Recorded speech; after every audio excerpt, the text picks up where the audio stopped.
Learners, हमने शुरू किया था क्लास 9th साइंस का महाराष्ट्र स्टेट बोर्ड के लिए वन शॉट सीरीज, जिसमें आज हम देखने वाले हैं चैप्टर नंबर 2 जिसका नाम है work and energy. This is going to be a one shot video, लेकिन इसका मतलब ये नहीं है कि इसके अंदर हमने कोई भी टॉपिक मिस किया है। इस वीडियो के अंदर हम हर एक टॉपिक को कवर करने वाले हैं बहुत थरली। अगर आप इस चैप्टर को देखोगे तो मैं इसमें बहुत सारे क्वेश्चंस आपको इन बिटवीन पूछने वाला हूं, जिसका जवाब आप नीचे कमेंट्स में दोगे और आपको इसका नोट्स भी मिलेगा। नोट्स कहां मिलेगा मैं आपको बहुत जल्द बताऊंगा, लेकिन पहले चैप्टर को थोड़ा स्टार्ट करते हैं। जब मैं इस चैप्टर की बात करता हूं तो इस चैप्टर के अंदर कहा तो ऐसा गया है कि हम मेनली केवल और केवल ये 4 से 5 चीजें पढ़ते हैं। जैसे कि हम पढ़ते हैं कि वर्क क्या होता है, हम पढ़ते हैं एनर्जी क्या होता है, मैकेनिकल एनर्जी जिसके अंदर काइनेटिक एनर्जी और पोटेंशियल एनर्जी आ जाता है, और हम यहाँ पे पढ़ते हैं law of conservation of energy. और बाय द वे उसका हम कुछ प्रूफ भी देखते हैं जो बच्चों को यूजुअली पता नहीं क्यों हार्ड लगता है, बट हम उसको बहुत ज्यादा आसान बनाने वाले हैं। लर्नर्स, हम फ्री फॉल भी देखेंगे इसी वीडियो के अंदर, मतलब सब कुछ पूरा का पूरा यहीं पे कवर हो जाएगा। Hey learners, My name is Shubham Jha, an educator by choice, a certified memory coach, a creative learner, and हाँ तुम सबका प्यारा भाई। अगर आप इस चैनल पर नए हो तो इस चैनल को सब्सक्राइब कर लो। इस वीडियो पर टारगेट करते हैं केवल और केवल 10,000 लाइक्स का, और नीचे कमेंट में अपना नाम डाल दो जिससे मुझे पता चले कि मेरा सुपर लर्नर कौन है और कहां से है। तो अपने डिस्ट्रिक्ट का भी नाम डाल देना। बाकी बीच बीच में मैं क्वेश्चन पूछता चलूंगा, उनका आपको जवाब देना, और पूरी प्लेलिस्ट का लिंक मैं डिस्क्रिप्शन में डाल दूंगा जहां पे हमने सब कुछ कवर कर रखा है। इस चैनल को सब्सक्राइब जरूर मारना। ये हमारा एक व्हाट्सएप चैनल है, इसको भी आप ज्वाइन कर लीजिए डिस्क्रिप्शन में दिए गए लिंक से, कि अगर कोई भी अपडेट रहा, कोई मैं फ्री टेस्ट वगैरह कंडक्ट करता हूं तो उसके बारे में आपको यहाँ पे पता चल जाएगा। अब बहुत ध्यान से देखो, टेक्स्ट बुक तुम्हारा जो स्टार्ट होता है, तुम्हारा टेक्स्ट बुक स्टार्ट होता है ये पहले फोटो से। अब इस फोटो में क्या दिया हुआ है, वेरियस एक्टिविटीज, ठीक है ना। चैप्टर नंबर 2 पढ़ रहे हैं अभी हम लोग। वेरियस एक्टिविटीज क्या क्या कह रहे हैं कि एक लड़की है जो पढ़ाई कर रही है। लड़की क्या कर रही है, ये लड़की एक जो है वो स्टडी कर रही है बैठ करके। ये जो लड़का है ये बॉल के साथ खेल रहा है, राइट। दूसरी जो है लड़की है ये टीवी देख रही है, वॉचिंग टीवी। और यहाँ पे अगर आप देखोगे तो ये जो आदमी है ये किसी चीज को उठा करके दूसरे जगह लेके जा रहा है। तो इसने कुछ लोड लिफ्ट कर रखा है, कुछ वजन उठा रखा है, लिफ्ट कर रखा है, ठीक है ना। तो ये तुम्हें काफी सारे एक्टिविटीज दिख रहे हैं। अब ये एक्टिविटी में एक्चुअली पूछा क्या है कि इनमें से कौन से लोग काम कर रहे हैं और कौन से लोग काम नहीं कर रहे हैं। टेक्निकली देखने जाए तो पढ़ाई से ज्यादा बड़ा काम ही क्या है, ठीक है ना। तो सब लोग काम तो कर ही रहे हैं कुछ ना कुछ, पर कुछ लोग मेंटल वर्क कर रहे हैं और कुछ लोग फिजिकल वर्क कर रहे हैं। अब जो हमारा चैप्टर है वर्क और एनर्जी, फिजिक्स में वर्क को देखने का नजरिया थोड़ा सा अलग है। चलो कॉमेंट में ना थोड़ा सा जवाब दो और देखो कि तुम सही देते हो कि गलत देते हो। ये लड़की क्या कर रही है यहाँ पे, ये लड़की यहाँ पे पढ़ाई कर रही है, जैसा हमारा केस था, कुछ रीड कर रही है। तुम मुझे बताओ कि क्या ये कुछ वर्क कर रही है या ये वर्क नहीं कर रही है। सोचो सोचो सोचो सोचो सोचो सोचो सोचो। मैं कह रहा हूं यहाँ पे कोई वर्क नहीं हो रहा है, ये लड़की काम नहीं कर रही क्योंकि ये मेंटल वर्क कर रही है। फिजिक्स में हम मेंटल वर्क को नहीं कंसिडर करते हैं। अच्छा दूसरा एग्जांपल लो, ये जो लड़का ये दौड़ रहा है और बॉल को लात मार रहा है, बॉल को किक कर रहा है जिससे बॉल आगे की तरफ जा रहा है। अब प्रश्न ये है कि क्या यहाँ पे कोई वर्क डन हो रहा है, फिजिकल वर्क हो रहा है। यहाँ पे अगर हम देखेंगे तो यहाँ पे कुछ फिजिकल वर्क हो रहा है, तो यहाँ पे मैं कहूंगा कि हाँ भाई यहाँ तो वर्क डन है, यहाँ पे वर्क डन हो रहा है। अच्छा ये देखो, ये दो भाई बहन है, ये दोनों भाई बहन बैठ करके टीवी देख रहे हैं, मिक्की माउस देख रहे हैं। क्या यहाँ पे कोई वर्क डन हो रहा है? Absolutely no. यहाँ पे भी क्या है, मेंटल वर्क है। तो जहां पे भी किसी भी प्रकार का कोई मेंटल वर्क होगा वहां पे हम बोलेंगे वर्क डन नहीं हो रहा है। एग्जाम्पल के लिए घोड़ा है, दौड़ रहा है, तिगड़िक तिगड़िक तिगड़िक तिगड़िक तिगड़िक तिगड़िक घोड़ा दौड़ रहा है। क्या यहाँ पे कोई वर्क हो रहा है? तो जवाब है एब्सोल्युटली यस। फोर्स भी लगा रहा है घोड़ा, डिस्प्लेसमेंट भी हो रहा है, टेक्निकल बता दिया मैंने तुम्हें, यहाँ पे भी वर्क डन हो रहा है। अब देखो जनरली क्या होता है, एक जनरल अप्रोच क्या होता है हमारा, कि किसी भी प्रकार का कोई मेंटल या फिर कोई फिजिकल एक्टिविटी है तो उसको एक जनरल भाषा में हम कहते हैं कि वर्क है। एक जनरल भाषा ये है। बट जब हम वॉक करते हैं, जब हम दौड़ते हैं, तो हमारा क्या होता है, एनर्जी कंज्यूम्ड होता है, हमारे बॉडी का जो एनर्जी है वो यूज हो रहा होता है उस काम को करने के लिए। लेकिन we say that a girl who is studying is working and performing work, but this is mental work. समझ रहे हो, एक लड़की जो पढ़ाई कर रही है वो काम तो कर रही है लेकिन वो मेंटल वर्क है। लेकिन जब ये घोड़ा दौड़ रहा है, एक बच्चा जब फुटबॉल खेल रहा है, तो वो फिजिकल वर्क है। और फिजिक्स में हम क्या कहते हैं, in physics we deal with physical work. याद रखना, जब भी मैं फिजिक्स की बात कर रहा हूं तो फिजिक्स में हम किससे डील करते हैं, we deal with physical work. और फिजिक्स में वर्क का एक स्पेशल मीनिंग है, और वो स्पेशल मीनिंग क्या है कि work is said to be done.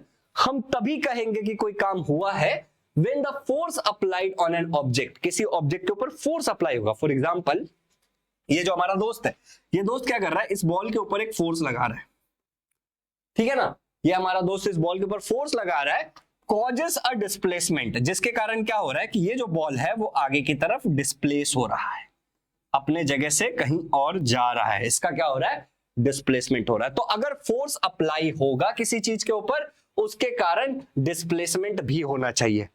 दो केसेस है यहां पे, समझना ध्यान से। एग्जाम्पल के लिए ये देखो, ये एनिमेशन था, लेकिन अब क्या है कि ये बोर्ड पे एनिमेशन प्ले करना थोड़ा सा मुश्किल कार्यक्रम है, इसके लिए बिना एनिमेशन के थोड़ा सा देखने की कोशिश करो। ये बॉल है, मान लो इसके ऊपर ये एफ जो है वो मेरा अप्लाइड फोर्स है, ये जो एफ मेरा है that is my applied force. Okay, F क्या है, मेरा अप्लाइड फोर्स है। ये जो मेरा अप्लाइड फोर्स इस पे लगा, इस दिशा में, इस पर्टिकुलर दिशा के अंदर, तो पॉइंट ए पे जो बॉल था वो धीरे धीरे क्या होगा, आगे की तरफ जाएगा, आगे की तरफ जाएगा, उसका डिस्प्लेसमेंट होगा, और ये मेरा बॉल कहीं पॉइंट बी तक पहुंच जाएगा because of the applied force. और किस तरफ जा रहा है, जिस तरफ डायरेक्शन ऑफ अप्लाइड फोर्स है उसी तरफ जा रहा है, ठीक है। तो डिस्प्लेसमेंट भी मेरा इधर ही हुआ। तो इस केस में मैं क्या कहता हूं, मैं इस केस में कहता हूं कि भाई मैंने किसी चीज के ऊपर कुछ फोर्स लगाया और उस फोर्स के कारण क्या हुआ, उस फोर्स के कारण कुछ डिस्प्लेसमेंट भी हो गया। मतलब फोर्स की भी वैल्यू होनी चाहिए, डिस्प्लेसमेंट की भी वैल्यू होनी चाहिए।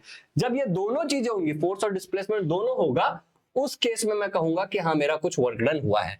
तो यार देखो, फोर्स लगा रही है लड़की बॉल के ऊपर, बॉल आगे जाएगा, डिस्प्लेसमेंट हुआ, हम कहेंगे वर्क डन हुआ है। तो work is the product of force and displacement. Work क्या होता है, प्रोडक्ट होता है फोर्स और डिस्प्लेसमेंट का, और वर्क डन का फॉर्मूला है फोर्स इनटू डिस्प्लेसमेंट, या फिर आप इस तरीके से इसको लिख सकते हो, फोर्स इनटू डिस्प्लेसमेंट।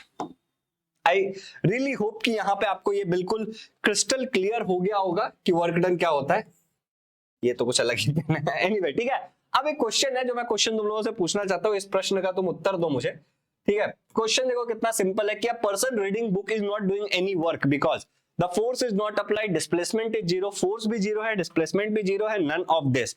इसका जो जवाब है बच्चों, आपको वो कमेंट में बताना है, ठीक है ना। कमेंट के अंदर आप इस प्रश्न का उत्तर मुझे बताओगे नीचे। नेक्स्ट क्वेश्चन देखो, work is said to be done only when applied force produces. Work done हम तभी बोल सकते हैं जब मेरा जो अप्लाइड फोर्स है वो क्या प्रोड्यूस करेगा, displacement, change in colour, energy, या नन ऑफ दिस। बहुत सिंपल क्वेश्चन है, कमेंट में आंसर बताओ। Work has two factor, dash and dash. अभी मैंने आपको बोला था कि अगर मैं वर्क डन की बात करता हूं कि हाँ वर्क डन हुआ है, तो वहां पे दो चीजें होनी चाहिए, उनमें से कौन से वो दो फैक्टर था, तुमको नीचे कमेंट्स में जवाब देना है। अब एक बहुत जरूरी बात कि जो भी बच्चे यहाँ पे YouTube पे फ्री ऑफ कॉस्ट इस वीडियो को देख रहे हैं, मैं आप लोगों को एक छोटी सी जानकारी देना चाहता हूँ कि हम लोगों के बैचेस भी होते हैं जिसके अंदर हम लाइव पढ़ाते हैं आपको। तो इजी लर्निंग प्लेटफॉर्म का नाम है, क्लास 9th का जो बैच है उसका नाम है विक्ट्री बैच, ठीक है ना, आपको दिख रहा होगा। अभी हम लोग करंटली विक्ट्री 4.0 में एडमिशन ले रहे हैं। अगर आप 2025-26 में देख रहे हो, तो अगर आप भविष्य में देख रहे हो तो हमारे नंबर पे कॉल करके आप पता कर सकते हो, नंबर मैं आगे बताऊंगा, और आप हमारे बैच में एडमिशन ले सकते हैं, ठीक है ना। हम English medium, semi English medium दोनों को पढ़ाते हैं, अलग अलग पढ़ाते हैं। ये कुछ रिजल्ट्स है जो मैं आपको दिखाना चाहता हूं, क्योंकि इन बच्चों ने सच में बहुत अच्छा अचीवमेंट किया था बैच में पढ़ने के बाद। तो यहाँ पे आप देख सकते हो 99.16% स्कोर किया था अदिति ने, एंड अदिति ने हमारे पास 10th में भी एडमिशन लिया था। फिर यहाँ पे अगर आप देख सकते हो कि फर्स्ट टर्म, सेकेंड टर्म में जो मार्क्स है 96.50, मैं थोड़ा सा इसको जूम कर देता हूं कि आपको चीजें दिखे, ठीक है। यहां पे आप देख सकते हो कि 98.83 परसेंटेज था, और वो 96.50 था, वो सेकेंड टर्म में और बढ़ गया।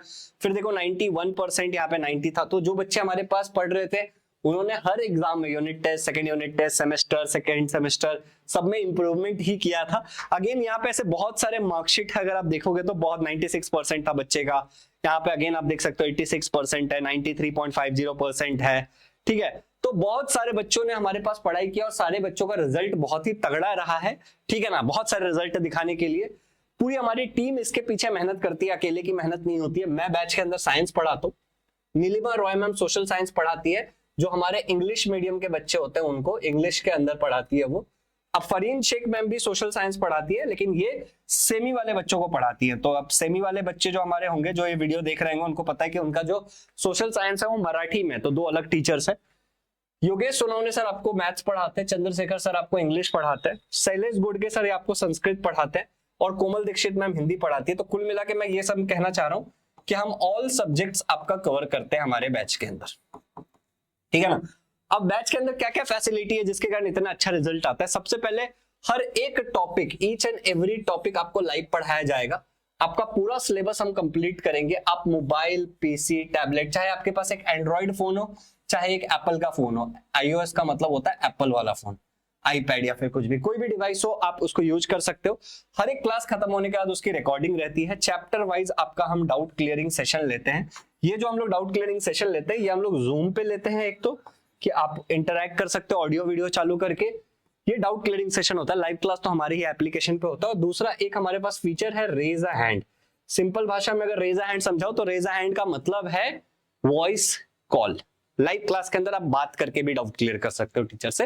हर लाइव रिवीजन करते हैं एग्जाम से पहले, पर्सनल मेंटरशिप होता है और सब्जेक्टिव ऑब्जेक्टिव दोनों टेस्ट भी होता है जिसमें आपको पेपर चेक करके मिलता है।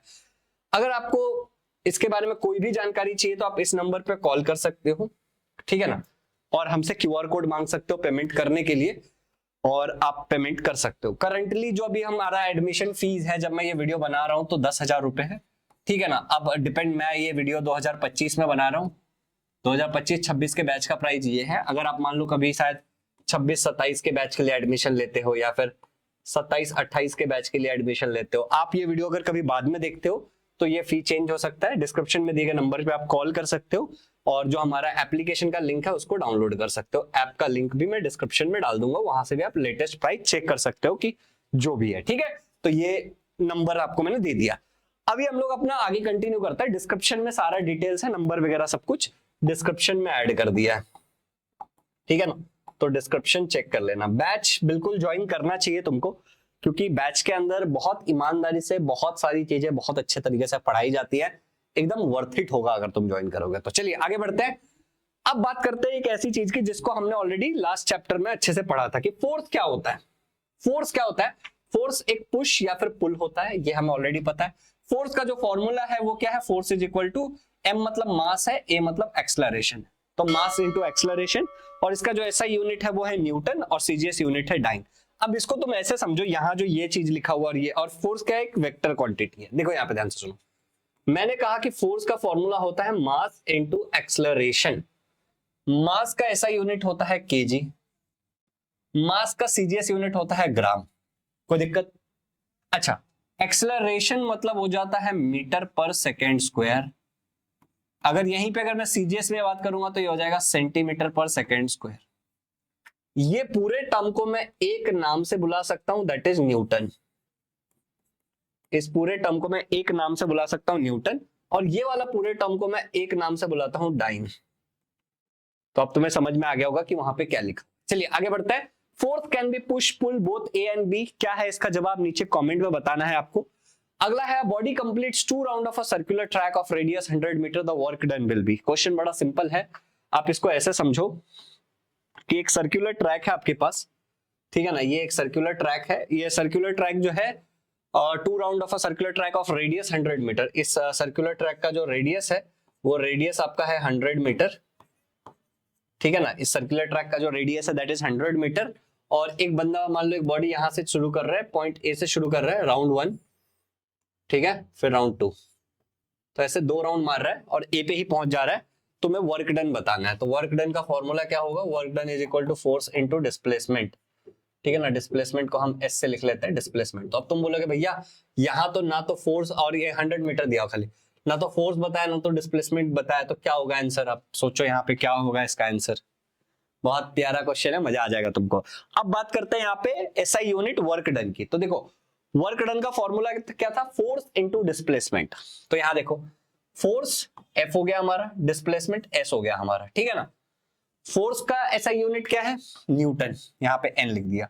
डिस्प्लेसमेंट क्या है? मीटर। और ये हो गया न्यूटन मीटर। यही न्यूटन मीटर को मैं जूल बोल सकता हूं। तो एसआई यूनिट क्या है वर्क डन का? जूल, ठीक है ना। अब एक जूल का मतलब क्या होता है समझना यहाँ पे। If force of 1 Newton displaces an object, ठीक है, through 1 meter in the direction of the force, the amount of work done on the object is 1 joule. Simple भाषा में 1 जूल का मतलब, आप समझो यहाँ पे न्यूटन है और यहाँ पे मीटर है, ठीक है ना। अब आपको यहाँ पे 1 आंसर चाहिए, तो क्या लिखोगे यहाँ पे? 1 1 जा ही आएगा ना, और कोई ऑप्शन है आपके पास? तो अगर एक ऑब्जेक्ट है उसके ऊपर मैं 8 न्यूटन जितना फोर्स लगाता हूं, जिसके कारण ये जो मेरा है वो 1 मीटर जितना क्या हो जाता है, डिस्प्लेस होता है। तो इसके अंदर जो मेरा वर्क डन होगा वो मेरा वर्क डन है 1 जूल का। समझ गए? सिंपल भाषा में यही लिखा हुआ है कि a force of 1 Newton displaces an object through 1 meter in the direction of the force। अच्छा, ये डिस्प्लेस किधर करेगा? ये उसी दिशा में करेगा जिस दिशा में मेरा फोर्स है। ठीक है, तो मैं क्या कहूंगा कि मैं कहूंगा कि भैया मेरा वर्क डन हुआ है 1 जूल का। अच्छा, यहां पे साथ ही साथ अब एक चीज और देखते हैं हम लोग यहीं पे कि अगर मैं वर्क डन की बात कर रहा हूं तो वर्क डन का फॉर्मूला क्या था, अगर जिनको उधर समझ नहीं आएगा, फोर्स इनटू डिस्प्लेसमेंट। फोर्स का ऐसा यूनिट है न्यूटन और फोर्स का जो सीजीएस यूनिट है वो है फोर्स का ऐसा यूनिट है न्यूटन और डिस्प्लेसमेंट का है मीटर। तो ये न्यूटन मीटर, इसी को मैं जूल बुलाता हूं। ठीक है ना, इसी को मैं प्यार से जूल बुलाता हूं, कैपिटल जे से भी मैं रिप्रेजेंट कर सकता हूं। अच्छा, सिमिलरली अब यहाँ पे ध्यान से देखो, अगर इसी चीज को मैं सीजीएस के टर्म में बात करता हूं, यहाँ पे सीजीएस के टर्म में दिया हुआ है 1 अर्ग, तो देखो यहाँ पे मैं यही बताता हूं तुमको। देखो अब देखो, वर्क डन का फॉर्मूला क्या है, फोर्स इनटू डिस्प्लेसमेंट। ठीक है ना, फोर्स का सीजीएस यूनिट क्या है, डाइन, और डिस्प्लेसमेंट क्या होता है, सेंटीमीटर। तो डाइन इंटू सेंटीमीटर। अब इसी डाइन इंटू सेंटीमीटर को हम लिख सकते हैं अर्ग। इसी डाइन इंटू सेंटीमीटर को मैं क्या लिख सकता हूं, मैं अर्ग लिख सकता हूं। अब प्रश्न ये होगा कि 1 अर्ग मतलब कितना होगा, तो याद रखो 1 डाइन जितना अगर तुमने किसी चीज पे फोर्स लगाया और उसके कारण उसका 1 सेंटीमीटर जितना अगर डिस्प्लेसमेंट हो गया, तो जो तुम्हारा वर्क डन है वो 1 अर्ग का वर्क डन हुआ, ERG अर्ग। एक और बात, 1 जूल का मतलब होता है 10⁻⁷ अर्ग। ठीक है ना, तो यहाँ पे यही सारी चीजें लिखी हुई है, तो ऐसा यूनिट और सीजीएस यूनिट लिखा हुआ है। अब 1 अर्ग का मतलब क्या होगा, अब यहाँ पे समझो, यहाँ पे तो आएगा डाइन। ठीक है ना, तुम लोग भी कमेंट में आंसर लिख सकते हो, तुम्हें आता है तो, यहाँ पे आएगा सेंटीमीटर। ठीक है ना, क्योंकि अर्ग है। तो 1 अगर यहाँ पे आपको 1 चाहिए तो एक ही जाहिर सी बात है कि यहाँ भी 1 आना चाहिए और यहाँ पे भी 1 आना चाहिए, तभी तुम्हारा 1 आएगा, वरना तुम्हारा 1 तो आने से रहा। चलिए, अब यहाँ पे रिलेशनशिप बिटवीन 1 जूल एंड अर्ग है कि 1 जूल का मतलब 7 अर्ग होता है, ये हमें प्रूव करना है। तो चलो मैं ये तुमको भी प्रूव करके बताता हूं, ध्यान से देखना। यहाँ पे बहुत सिंपल तरीका, देखो वो फॉर्मूला देखो, कन्वर्जन है सिंपली। तो work done is equal to force into displacement. कोई दिक्कत? अच्छा, मैं कह रहा हूं कि यहां पे मैं लिख रहा हूं 1 न्यूटन, ओके, यहां पे मैं लिख रहा हूं 1 मीटर, पर मुझे क्या पता है, अब मेरे पास ऑलरेडी क्या जानकारी है देखना। ठीक है ना, मेरे पास ऑलरेडी जानकारी है कि 1 न्यूटन का मतलब होता है 10⁵ डाइन। ठीक है, और 1 मीटर का मतलब होता है 10⁻² सेंटीमीटर, मतलब 100 सेंटीमीटर। ये जानकारी मेरे पास ऑलरेडी है। अब मैं कह रहा हूं कि ये जो पूरा है इसको मैं क्या बोलूंगा, इस पूरे को मैं बोलता हूं 1 जूल। सही है, 1 जूल, कोई दिक्कत? अब यहां पे देखो, अब इसी चीज को मैं, ये इस वाले पार्ट को मैं खाली, ये जो ऊपर वाला पार्ट है ये 1 न्यूटन वाला, 1 न्यूटन का मतलब क्या है, तो तुम बोलोगे भैया 10⁵ डाइन। ठीक है, अच्छा, 1 मीटर का मतलब हमने क्या लिखा, 10⁻² सेंटीमीटर। अब इसका मतलब क्या हो जाएगा, 10⁵ + 2, ये हुआ ना, dyne into centimetre, dyne into centimetre. अब यहां देखो 10⁵ मतलब होता है 10⁻⁷। डाइन इंटू सेंटीमीटर क्या होता है, अभी पीछे हमने क्या डिस्कशन किया था कि जब भी डाइन इंटू सेंटीमीटर होगा, यहां डाइन है और यहां सेंटीमीटर है, तो क्या आएगा, अर्ग आएगा। चलो, तो यहां पे मैं देख रहा हूं 10⁻⁷ और ये आ जाएगा मेरा अर्ग। तो यहां ऊपर से क्या आता है, आ रहा है 1 जूल, 1 जूल और 1 जूल। तो यहां पे मैं क्या कह सकता हूं कि 1 जूल का मतलब मेरा क्या होता है, what do I mean by 1 joule, 1 joule का मतलब मेरा होता है 10⁻⁷ अर्ग। बहुत क्लियर, बहुत सिंपल और अति आसान। चलिए, अब यहां पे देखो, एक और चीज बहुत अच्छे से समझाने की कोशिश की है कि मान लो कि एक टॉय कार है ये, ठीक है ना, ये एक टॉय कार है मान लो, okay, let's, this is a toy car, और एक लड़की जो है उस टॉय कार को ऐसे खींच रही है, इस डायरेक्शन में खींच रही है। लेकिन अब जाहिर सी बात है कि ये टॉय कार किधर मूव करेगा, टॉय कार इस तरफ मूव करेगा। अब हमने क्या सीखा था अभी तक, हमने सीखा था कि जहां पे भी मेरा अप्लाइड फोर्स होता है, ओके, जिस भी डायरेक्शन में मेरा अप्लाइड फोर्स होता है उसी डायरेक्शन में वर्क डन होने के कारण क्या होगा, डिस्प्लेसमेंट होगा। ये हमने अभी तक सीखा कि वर्क डन डिस्प्लेसमेंट किधर होगा, अप्लाइड फोर्स के डायरेक्शन में होगा। हमने एक बॉल वाला एग्जांपल भी लेके देखा था, बट अब यहाँ पे तो थोड़ा सा उल्टा हो रहा है। अब आइडियली ये जो हमारा कार है, इस कार को इस दिशा में ऊपर की तरफ जाना चाहिए, राइट, लेकिन हमारा जो कार है वो इस दिशा में ना जाने की जगह हमारा कार तो सीधे इस दिशा में जा रहा है। तो हमारा कार इस दिशा में जा क्यों रहा है? अब इसके पीछे का रीजन क्या है, हमें रिलेशन देखना होगा एक चीज के बारे में। मैं कहता हूं कि अगर यहाँ पे F फोर्स है तो यहाँ पे F1 फोर्स है, ठीक है ना। तो ये क्या बला है आपको ये समझना है, तो ये चीज तुमको मैं थोड़ा क्लियर एग्जांपल से समझाता हूं। देखो हमने क्या बोला कि जो हमारा फोर्स होता है, हमारा फोर्स क्या है, एक वेक्टर क्वांटिटी है, ठीक है ना, एक वेक्टर क्वांटिटी है हमारा फोर्स, ये हमने ऑलरेडी बोला। अब इस हिसाब से मान लो कि ये एक फोर्स है, ये एक इंक्लाइंड फोर्स है। इस इंक्लाइंड फोर्स के दो कंपोनेंट होंगे, ठीक है ना, ध्यान से देखो, इस इंक्लाइंड फोर्स के दो कंपोनेंट होंगे। पहला कंपोनेंट इस दिशा में होगा जो कि हॉरिजॉन्टल कंपोनेंट है, और दूसरा कंपोनेंट इस दिशा में होगा जो कि वर्टिकल कंपोनेंट है। फॉर एग्जांपल अगर ये तुम्हारा फोर्स F है तो इसको तुम बोल सकते हो फोर्स हॉरिजॉन्टल, और इसको तुम बोल सकते हो फोर्स वर्टिकल। नाम है, कोई फर्क नहीं पड़ रहा, तुम इसको चाहिए तो F1 बुला लो, इसको चाहिए तो F2 बुला लो, कोई दिक्कत वाली बात नहीं है। मतलब क्या है कि फोर्स के दो कंपोनेंट्स होते हैं, कोई भी वेक्टर क्वांटिटी को आप रिजॉल्व कर सकते हो उसके एक्स एक्सिस और वाई एक्सिस में। आप इसको ऐसे भी समझो कि एक्स एक्सिस वाला डायरेक्शन है या वाई एक्सिस वाला डायरेक्शन है।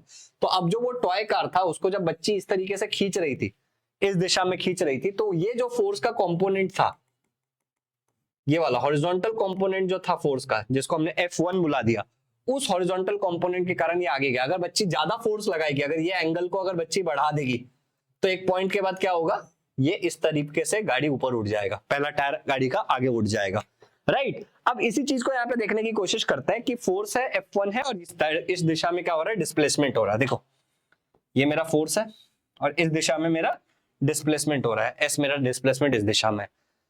अब ये पूरा का पूरा डेरिवेशन आप देखो, मैं आपको ये पूरा करके बताऊंगा। अब यहाँ पे बस आपको ये समझना है कि कॉस थीटा का मतलब, ये आपको पता होगा तो ठीक है, नहीं पता होगा तो आपको बिल्कुल याद कर लेना है कि कॉस थीटा का मतलब क्या है। कॉस थीटा का मतलब बेस अपॉन हाइपोटेनस। चलो तो इस चीज को थोड़ा सा आगे लेते हैं।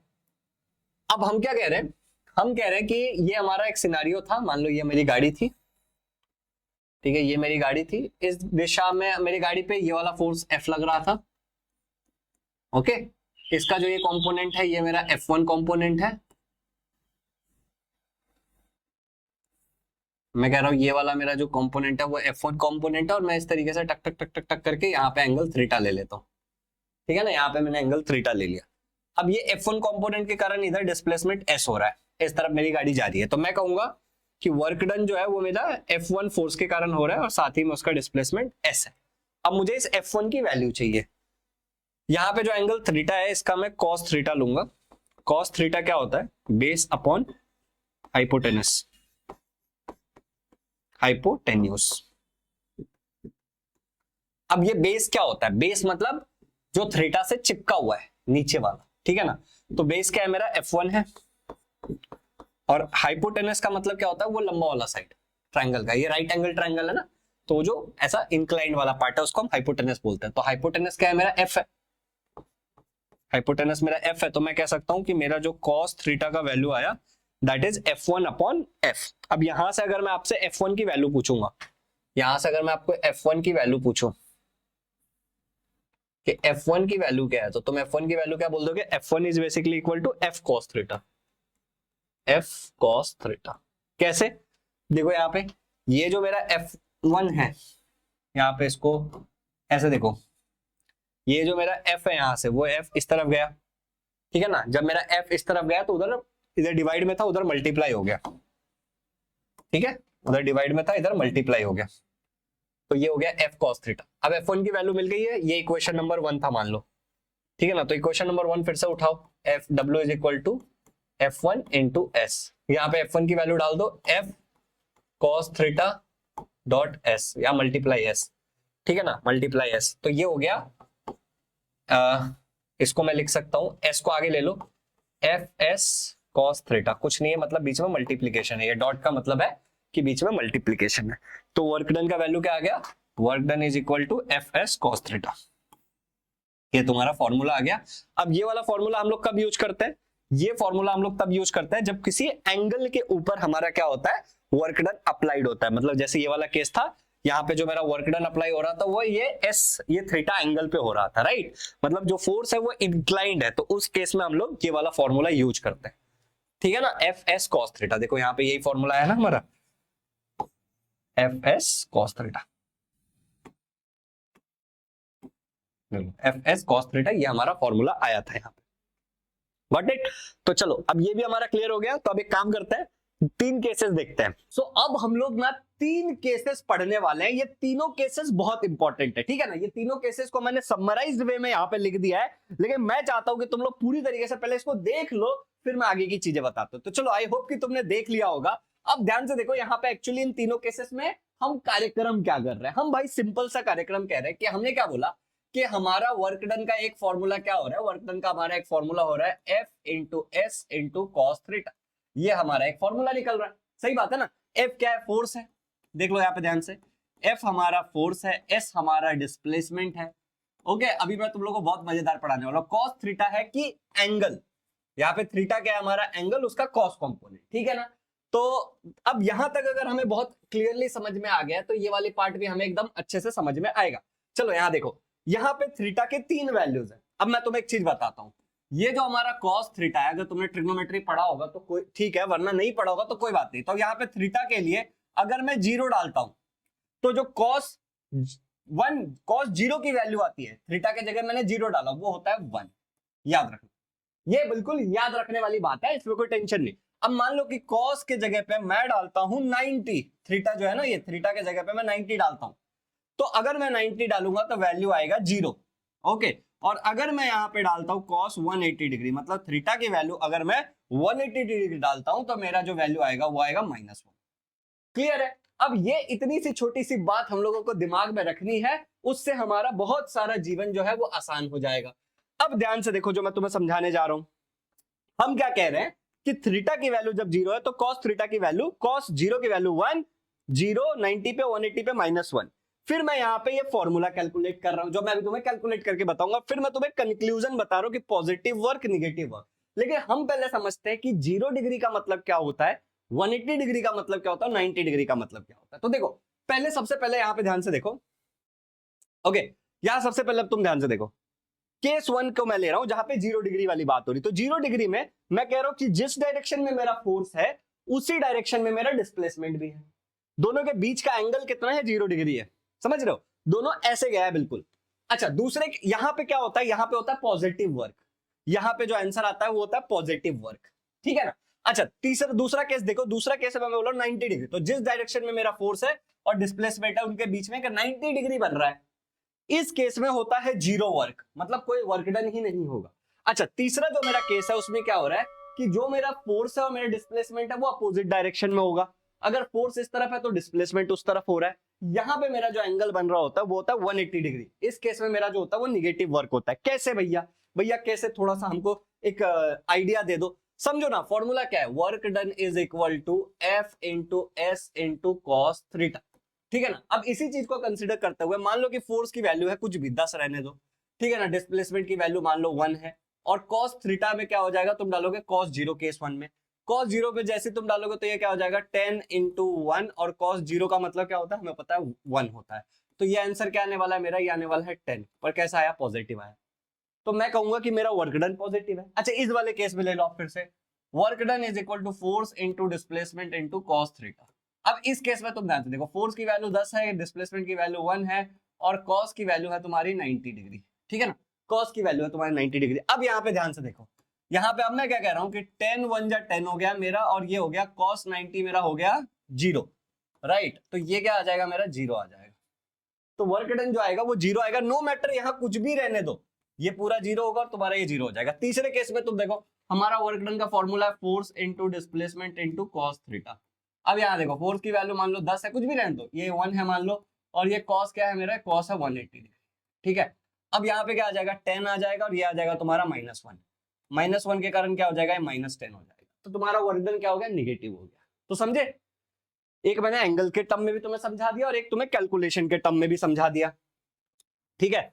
तो आई होप कि यहां तक तुम लोग को एकदम अच्छे से क्रिस्टल क्लियर हो गया होगा। अब तुम लोग थोड़ा सा ध्यान देना, ठीक है ना, अब थोड़ा सा ध्यान देना। क्वेश्चन यहाँ पे मैं तुमसे पूछ रहा हूँ, तुमको नीचे कमेंट्स में इसका जवाब देना है। A boy is trying to push a wall, एक लड़का है जो वॉल को पुश करने की कोशिश कर रहा है। Which type of work is done but the wall did not move, wall move नहीं हुआ, तो किस प्रकार का वर्क डन हुआ है तुमको नीचे कमेंट्स में बताना है। नेक्स्ट क्वेश्चन देखो यहाँ पे, यहाँ तक अगर क्लियर हो गया तो अभी क्वेश्चन मतलब टाइप के न्यूमेरिकल्स है तुम्हारे, सिंपल जो हमने फॉर्मूला पढ़ा उसी के ऊपर। Work done is equal to force into displacement into cos theta. Theta क्या है, angle between the force and displacement. अब जो पहला क्वेश्चन है बहुत बहुत सिंपल क्वेश्चन है कि रवि नाम का एक लड़का है जो 10 न्यूटन का फोर्स अप्लाई करता है to move a book by 30 centimetre in the direction of force. What is the work done by Ravi. अब यहाँ पे कुछ छोटी छोटी सी चीजें समझने वाली बात है। सबसे पहले रवि नाम का लड़का जो है, ठीक है ना, मान लो कि ये कोई एक ऑब्जेक्ट है, रवि नाम का लड़का इसके ऊपर एक फोर्स अप्लाई कर रहा है, मान लो यहाँ पे 10 न्यूटन का फोर्स अप्लाई कर रहा है, and move the book by 30 centimetre, जिससे जो बुक है वो 30 सेंटीमीटर मूव हो गया मान लो, ओके। और कह रहा है इन द डायरेक्शन ऑफ फोर्स, तो जिस डायरेक्शन में फोर्स है उसी डायरेक्शन में हमारा ये गया है। तो जिस डायरेक्शन में फोर्स है उसी डायरेक्शन में डिस्प्लेसमेंट हुआ है, तो इससे हमें क्या समझ में आता है कि इसके बीच का एंगल क्या होगा, थीटा का वैल्यू क्या होगा, थीटा का वैल्यू होगा 0। तो हमें ये क्लियरली समझ में आ रहा है कि कॉस थीटा के जगह पे तुम क्या डालोगे, कॉस थीटा की जगह तुम 0 डालोगे और ये तुम्हारा आंसर आएगा 1। समझ आया। तो ये लिखो ना लिखो कोई फर्क इससे नहीं पड़ने वाला है, राइट। ये लिखो ना लिखो इससे कोई खास फर्क नहीं पड़ने वाला है, ये हम जानते हैं। चलो तो अब इस हिसाब से आगे बढ़ते हैं और देखते हैं क्वेश्चन। गिवन क्या क्या हमारे पास, force is equal to 10 newton, theta हमें दिया हुआ है 0 डिग्री। क्यों आया मैंने तुम्हें समझा दिया, क्योंकि यहां पे देखो डायरेक्शन जो है हमारा ऑफ फोर्स वो same to same, right. Direction of force और जो मूवमेंट हुआ सेम डायरेक्शन में। अगला देखो कॉस थीटा की वैल्यू आ जाएगी 1, डिस्प्लेसमेंट तुम्हें दिया 30 सेंटीमीटर, 30 सेंटीमीटर को हम मीटर में कन्वर्ट करेंगे। अब देखो यहां पे तुमको थोड़ा सा चीजों को समझना पड़ेगा, ठीक है ना, यहां पे तुमको थोड़ा सा चीजों को समझना पड़ेगा, ध्यान से देखना कि हमें हमने हमें क्या क्या दिया हुआ था, 30 सेंटीमीटर हमें दिया हुआ था, ओके। इस 30 सेंटीमीटर को मुझे मीटर में कन्वर्ट करना है, मुझे बताना है कि ये कितना मीटर होगा, ये मेरा सवाल है। अब मान लो ये तुमको नहीं आता है, लेकिन तुमको ये तो आता है ना कि 1 मीटर का मतलब क्या होता है, तुम बोलोगे भैया 100 सेंटीमीटर, ये तुमको आता है। अब इसको उल्टा करना है तुमको, तो देखो मैं कहता हूं यहां पे तुम 1 से मल्टीप्लाई कर दो, 1 सेंटीमीटर से मल्टीप्लाई कर दो, कोई फर्क पड़ेगा, कोई फर्क नहीं पड़ेगा। 100 सेंटीमीटर मल्टीप्लाई बाय 1 तो 100 इंटू 1 100 ही आएगा आंसर। अब मैं कह रहा हूं कि यहाँ पे 1 रहने दो, नंबर नंबर को देखो, ये जो 100 है ये इस तरफ ले आओ, तो ये 100 को तुम इस तरफ ले आए, ठीक है ना, ये 100 को तुम इस तरफ ले आए, ओके। ये मैं कैसे कर रहा हूं, मैं इसको ऐसे लिख दे रहा हूं, देखो यहाँ पे 100 इंटू 1 सेंटीमीटर, कोई दिक्कत नहीं ना, 100 इंटू 1 सेंटीमीटर, सेंटीमीटर कॉमन। अब ये वाला जो मेरा 100 है इसको मैं नीचे ले आया, जैसे मैं इस वाले 100 को नीचे लेके आ गया, इस वाले 100 को इस तरफ लेके आया, तो उस तरफ क्या बचा मेरे पास, यहाँ पे क्या है मीटर है, राइट, और यहाँ पे क्या है मेरा 1 सेंटीमीटर। तो मुझे क्लियरली 1 सेंटीमीटर की वैल्यू मिल गई। देखो फिर से देखो एक बार, अगर नहीं समझा तो फिर से देखो कैसे किया हमने। मैंने कहा कि 1 मीटर की वैल्यू कितनी होती है, तुम बोलोगे भैया 100 सेंटीमीटर। मैं कह रहा हूं कि भाई साहब इसको अगर मैं 100 सेंटीमीटर को 1 से मल्टीप्लाई कर दूं तो कोई फर्क पड़ेगा, नहीं पड़ेगा ना, तो ऐसे लिख दो। अच्छा फिर मैं कह रहा हूं कि 1 मीटर इधर रहने दो, ये जो 100 है उधर मल्टीप्लाई में इधर ले आओ तो ये डिवाइड में आ गया, तो आंसर क्या आ जाएगा, तुम बोलोगे बच्चा इधर क्या 1 सेंटीमीटर, तो 1 सेंटीमीटर का मतलब होता है 1/100 मीटर, समझ गए। अच्छा अगर ये 1 है, अब मैं क्या कहता हूं कि 2 सेंटीमीटर का वैल्यू क्या होगा, तो तुम बोलोगे 2/100 मीटर, समझ गए। इसका मतलब क्या है कि इधर अगर मैंने 2 से मल्टीप्लाई किया तो इधर भी मुझे 2 से मल्टीप्लाई करना पड़ेगा। अगर अब मैं तुम्हें कहता हूं कि भैया 3 सेंटीमीटर का वैल्यू कितना होता है मीटर में, तो तुम कुछ नहीं करना, तुम कहता 3/100 मीटर, मतलब जो भी तुम्हें सेंटीमीटर का वैल्यू दिया हुआ है उसको तुम 100 से डिवाइड कर दोगे तो तुमको क्या होगा, मीटर में वैल्यू मिल जाएगा। चलो अब यहाँ पे देखो, तो मैंने क्या किया 30/100 कर दिया, जैसे ही मैंने 30/100 किया मुझे वैल्यूज मिल गए। अब वर्क डन का फॉर्मूला क्या है, वर्क डन का फॉर्मूला हमारा है एफ एस कॉस थीटा, तो यहाँ पे हम कैलकुलेशन मार देते हैं, सॉल्यूशन हो जाएगा F W is equal to F S cos theta, F की वैल्यू डाल दो 10, एस की वैल्यू डाल दो 3/100 और कॉस थीटा की वैल्यू क्या आने वाली है, अल्टीमेटली 1 आने वाली है, तो ये भी डाल दिया हमने, आंसर आ गया हमारा 3 joule. Work done is equal to 3 joule. कितना आसान था, देख रहे हो कितना ज्यादा ये आसान है, कुछ मुश्किल है नहीं। चलो आगे बढ़ते हैं। सेकंड क्वेश्चन देखते हैं। Praveen has applied a force of 100 newton on an object at an angle 60 degree. अब की बार बोला कि प्रवीण नाम का एक बंदा है किसी ऑब्जेक्ट पे फोर्स लगा रहा है 100 न्यूटन का, और वो जो एंगल है वहां पे वो 60 डिग्री का एंगल है। The object get displaced in horizontal direction and 400 joule work is done. वो जो हमारा ऑब्जेक्ट है वो किस तरफ, हॉरिजॉन्टल डायरेक्शन, मतलब यूं जा रहा है, इस तरफ जा रहा है, ठीक है ना। And 400 joule work is done, और 400 जूल का वर्क डन हुआ। तुमको क्या निकालना है, what is the displacement of the object. cos 60 की वैल्यू दी हुई है 1/2, मतलब हाफ। फोर्स तुमको दिया हुआ है 100 न्यूटन, थीटा तुमको दिया हुआ है 60 डिग्री। cos थीटा का वैल्यू भी तुमको लिखा है कि थीटा की जगह अगर 60 डालोगे तो आंसर आएगा 1/2, ये भी दिया है। वर्क डन तुमको दिया हुआ है 400 जूल। तुमको डिस्प्लेसमेंट निकालना है, फॉर्मूला तुम्हें पता है, यही वाला फॉर्मूला है, डाल दो यहाँ पे। वैल्यू बहुत सिंपल है, W is equal to FS cos theta, ठीक है ना, FS cos थीटा। चलो तो अब इसको मैं तुमको थोड़ा सा कैलकुलेशन करके बताता हूँ। देखो यहाँ पे ध्यान से, यहाँ पे एक और पेज लेते हैं और मैं तुमको थोड़ा सा कैलकुलेशन करके बताता हूँ। देखो यहाँ पे तो हमारा क्या है, W is equal to FS cos theta. ये हमें दिया था 400, फोर्स हमें दिया हुआ था 100 न्यूटन, डिस्प्लेसमेंट हमें नहीं पता है, और इसका वैल्यू हमें दिया हुआ था 1/2, ठीक है। अब देखो ये 2 1 जा 2, 2 5 जा, ठीक है ना, तो ये आ गया 50 सिंपली। तो 400 is equal to 50 into S। अब S की वैल्यू चाहिए तो ये हो जाएगा 400, ये जो 50 इधर आएगा डिवाइड हो जाएगा तो इज इक्वल टू S। तो अब देखो यार, 5 1 जा 5, 5 8 जा 40, 5 9 जा 45, सही है ना। तो ये तुम्हारा गया, ये 8 गया, तो ये आ गया S की वैल्यू तुम्हारी आ गई कुछ 80, ठीक है ना, मीटर में आएगी। अब देखते हैं हमने जो ये काम कार्यक्रम किया है सही किया गलत किया। तो यहाँ पे देखते हैं भाई, ये तुम्हारा आंसर है टक टक टक टक टक टक टक टक 80 मीटर, 8 मीटर, सॉरी यार, सॉरी सॉरी सॉरी, ये 100 था ना, नीचे हमने 10 से कर लिया हमारा, ये 1/2 150, अच्छा अच्छा अच्छा अच्छा अच्छा, 1/2 2 को उधर कर दिया 800, 8 मीटर आएगा भाई आंसर। हमने कहाँ गड़बड़ कर दिया, हम थोड़ा सा ये देख लेते हैं। जल्दी जल्दी कैलकुलेशन करने के चक्कर में हमने थोड़ी सी गलती कर दी है। 8 मीटर कैसे आएगा, एक मिनट यार, 400, ये तो सही है ना, 1/2 तो ये हो जाएगा 50, 400 डिवाइड में 50 इज इक्वल टू S। तो S की वैल्यू हमारी आ गई, ये जीरो निपटा दो, ठीक है ना। अब देखो यहाँ पे 5 1 जा 5, 5 8 जा, ठीक है, तो ये आ गया तुम्हारा 8 मीटर, सॉरी यार, ओके ये आ गया तुम्हारा 8 मीटर एक्सट्रीमली सॉरी, ओके तो ये हमारा 8 मीटर आ गया। 80 नहीं है, 1 0 गलती से मैंने देखा नहीं। एनीवे तुम्हें ये क्लियर हो गया। चलो आगे बढ़ते हैं, हम नेक्स्ट क्वेश्चन पे चलते हैं हम लोग। नेक्स्ट क्वेश्चन तुम्हारे सेल्फ प्रैक्टिस के लिए दिया है, जो भी इस टाइप का होगा टेक्स्ट बुक में से कर लेना। अब आगे बढ़ते हैं हम लोग, ठीक है ना। अब जो हमारा अगला कॉन्सेप्ट है, वर्क वाला कॉन्सेप्ट यहाँ पे खत्म हो गया। तो एक बार थोड़ा सा वर्क वाले सारे कॉन्सेप्ट को मैं समराइज कर देता हूँ कि हमने वर्क में क्या क्या पढ़ा है, ठीक है ना। वर्क वाले सारे कॉन्सेप्ट को मैं एक बार समराइज कर देता हूं कि भाई साहब हमने वर्क में अब तक क्या क्या पढ़ा। तो सबसे पहले जब हम लोगों ने वर्क पढ़ा तो हमने पढ़ा कि वर्क क्या होता है, पॉइंट नंबर 1। फिर हमने पढ़ा एक्चुअल वर्क, है यहाँ पे जब मैं वर्क की बात कर रहा हूं तो हम फिजिक्स के हिसाब से बात कर रहे हैं, ठीक है, ठीक है, फिजिक्स के हिसाब से वर्क क्या होता है। फिर हमने वर्क डन का फॉर्मूला देखा कि वर्क डन का नॉर्मल फॉर्मूला होता है फोर्स इनटू डिस्प्लेसमेंट। फिर हमने देखा कि अगर किसी एंगल पे हमारा वर्क डन हो रहा है तो उसका जो फॉर्मूला होता है वो होता है F into S into cos theta, ठीक है, कैसे आया था हमने ये भी देखा। उसके बाद हमने एक चीज और देखा कि टाइप्स ऑफ वर्क, जिसमें हमने बोला कि पॉजिटिव वर्क क्या होता है जब 0 डिग्री है तो, निगेटिव वर्क क्या होता है जब 180 डिग्री है तो, और जीरो वर्क कब होता है जब हमारा बिल्कुल 90 डिग्री पे वर्क डन हो रहा है। तो ये वो चीजें थी जो अभी तक हमने मोटा मोटा देखा रिलेटेड टू वर्क। फिर हमने एक चीज और देखा, पांचवा, कि 1 जूल का मतलब होता है 10⁻⁷ अर्ग, ठीक है ना, जिससे हमें ये भी समझ में आया कि SI यूनिट इसका जूल है और CGS यूनिट इसका अर्ग है। तो दिस आर द थिंग्स जो अब तक हमने ये वर्क वाले पार्ट में देखा है। ओके, वर्क वाले पार्ट में तुमने मोटा मोटा यही चीजें देखी है। अब जो तुमको पार्ट देखना है वो है एनर्जी वाला पार्ट, ठीक है ना। तो एनर्जी क्या होता है, एनर्जी के कितने टाइप्स हैं, उसके बाद तुमको देखना है काइनेटिक एनर्जी, पोटेंशियल एनर्जी।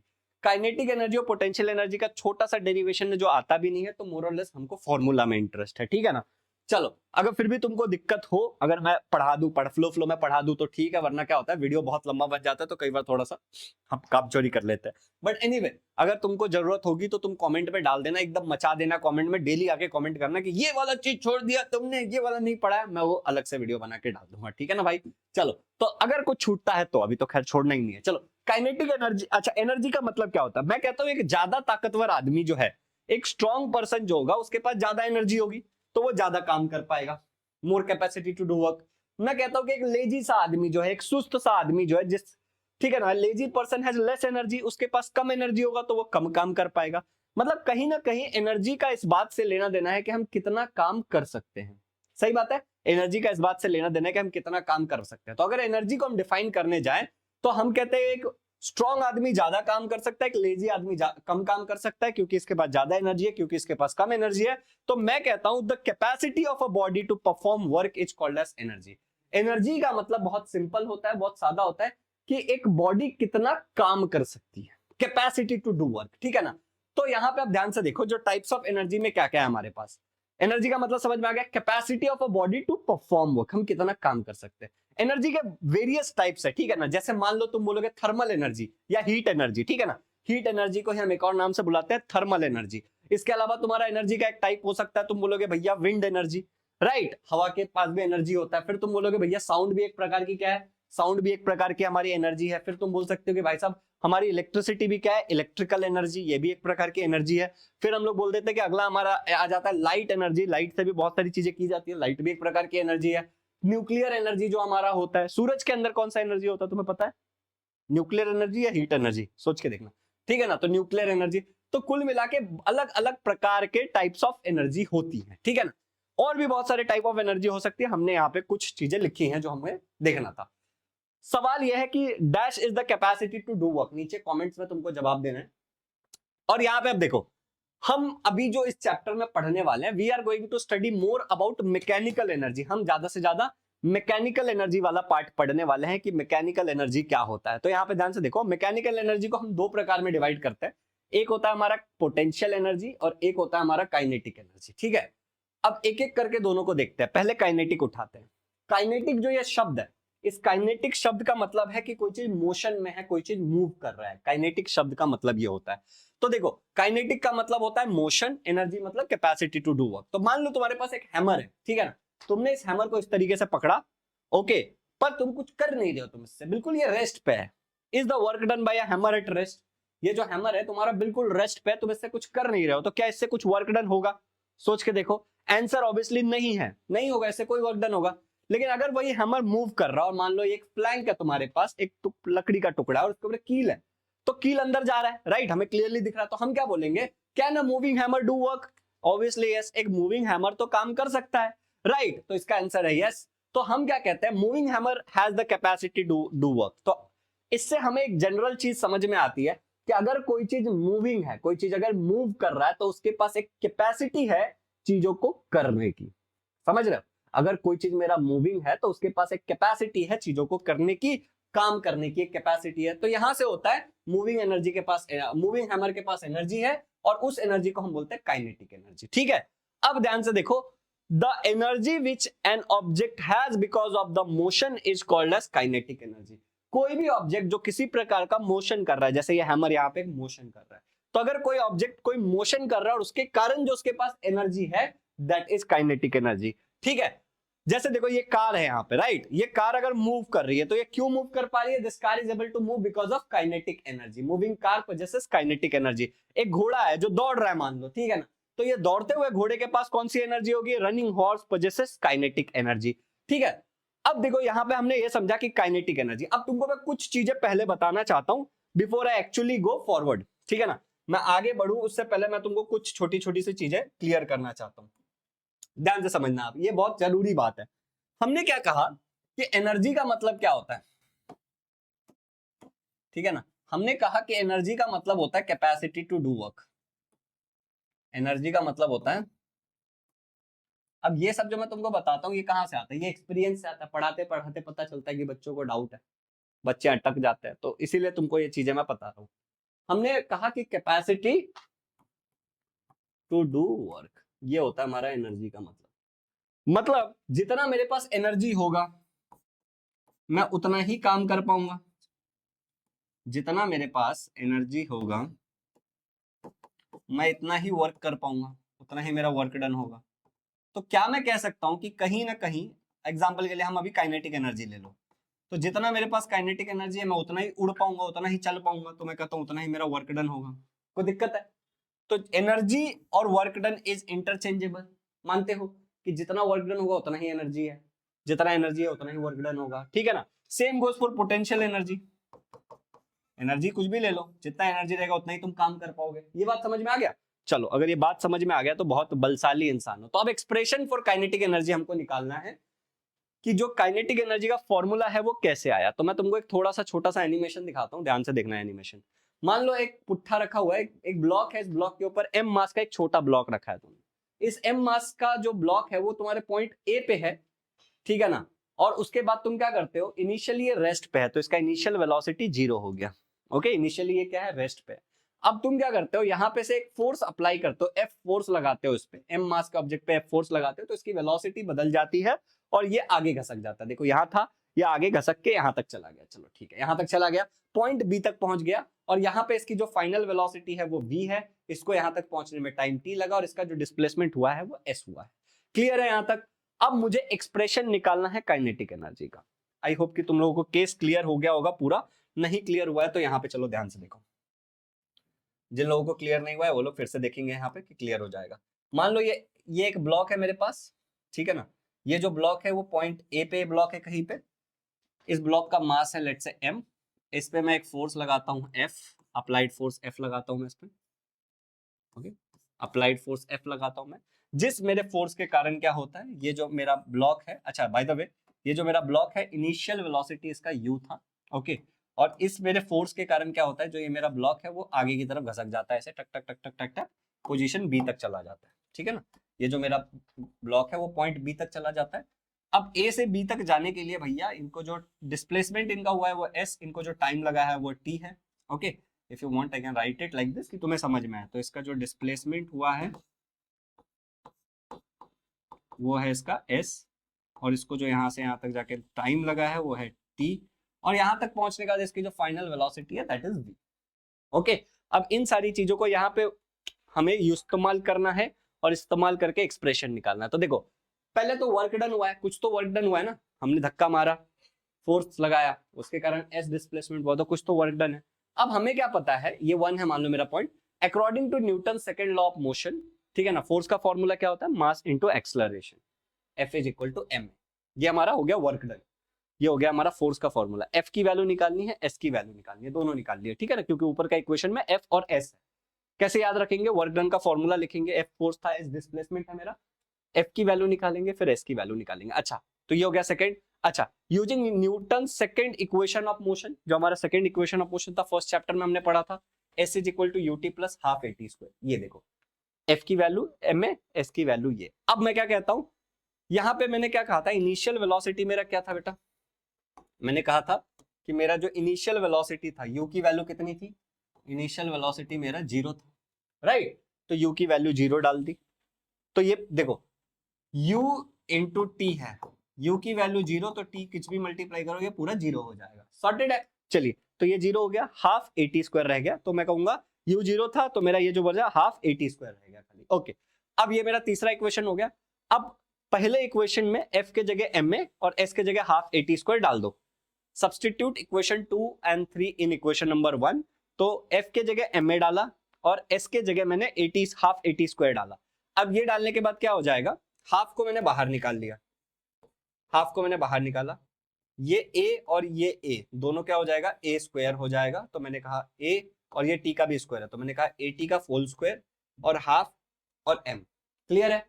नहीं समझ आया, ध्यान से सुनो, ठीक है, ध्यान से सुनो, नहीं समझा तो बच्चों को नहीं समझता यहाँ पे, इसलिए कहाँ गया, ये पेज ऐड करते हैं एक। सुनो, हमने क्या बोला कि हमारा पहला इक्वेशन था work done is equal to force into displacement, ये हमारा इक्वेशन नंबर 1 था। फिर हमने फोर्स का फॉर्मूला हमें पता है, रुको यार एक मिनट,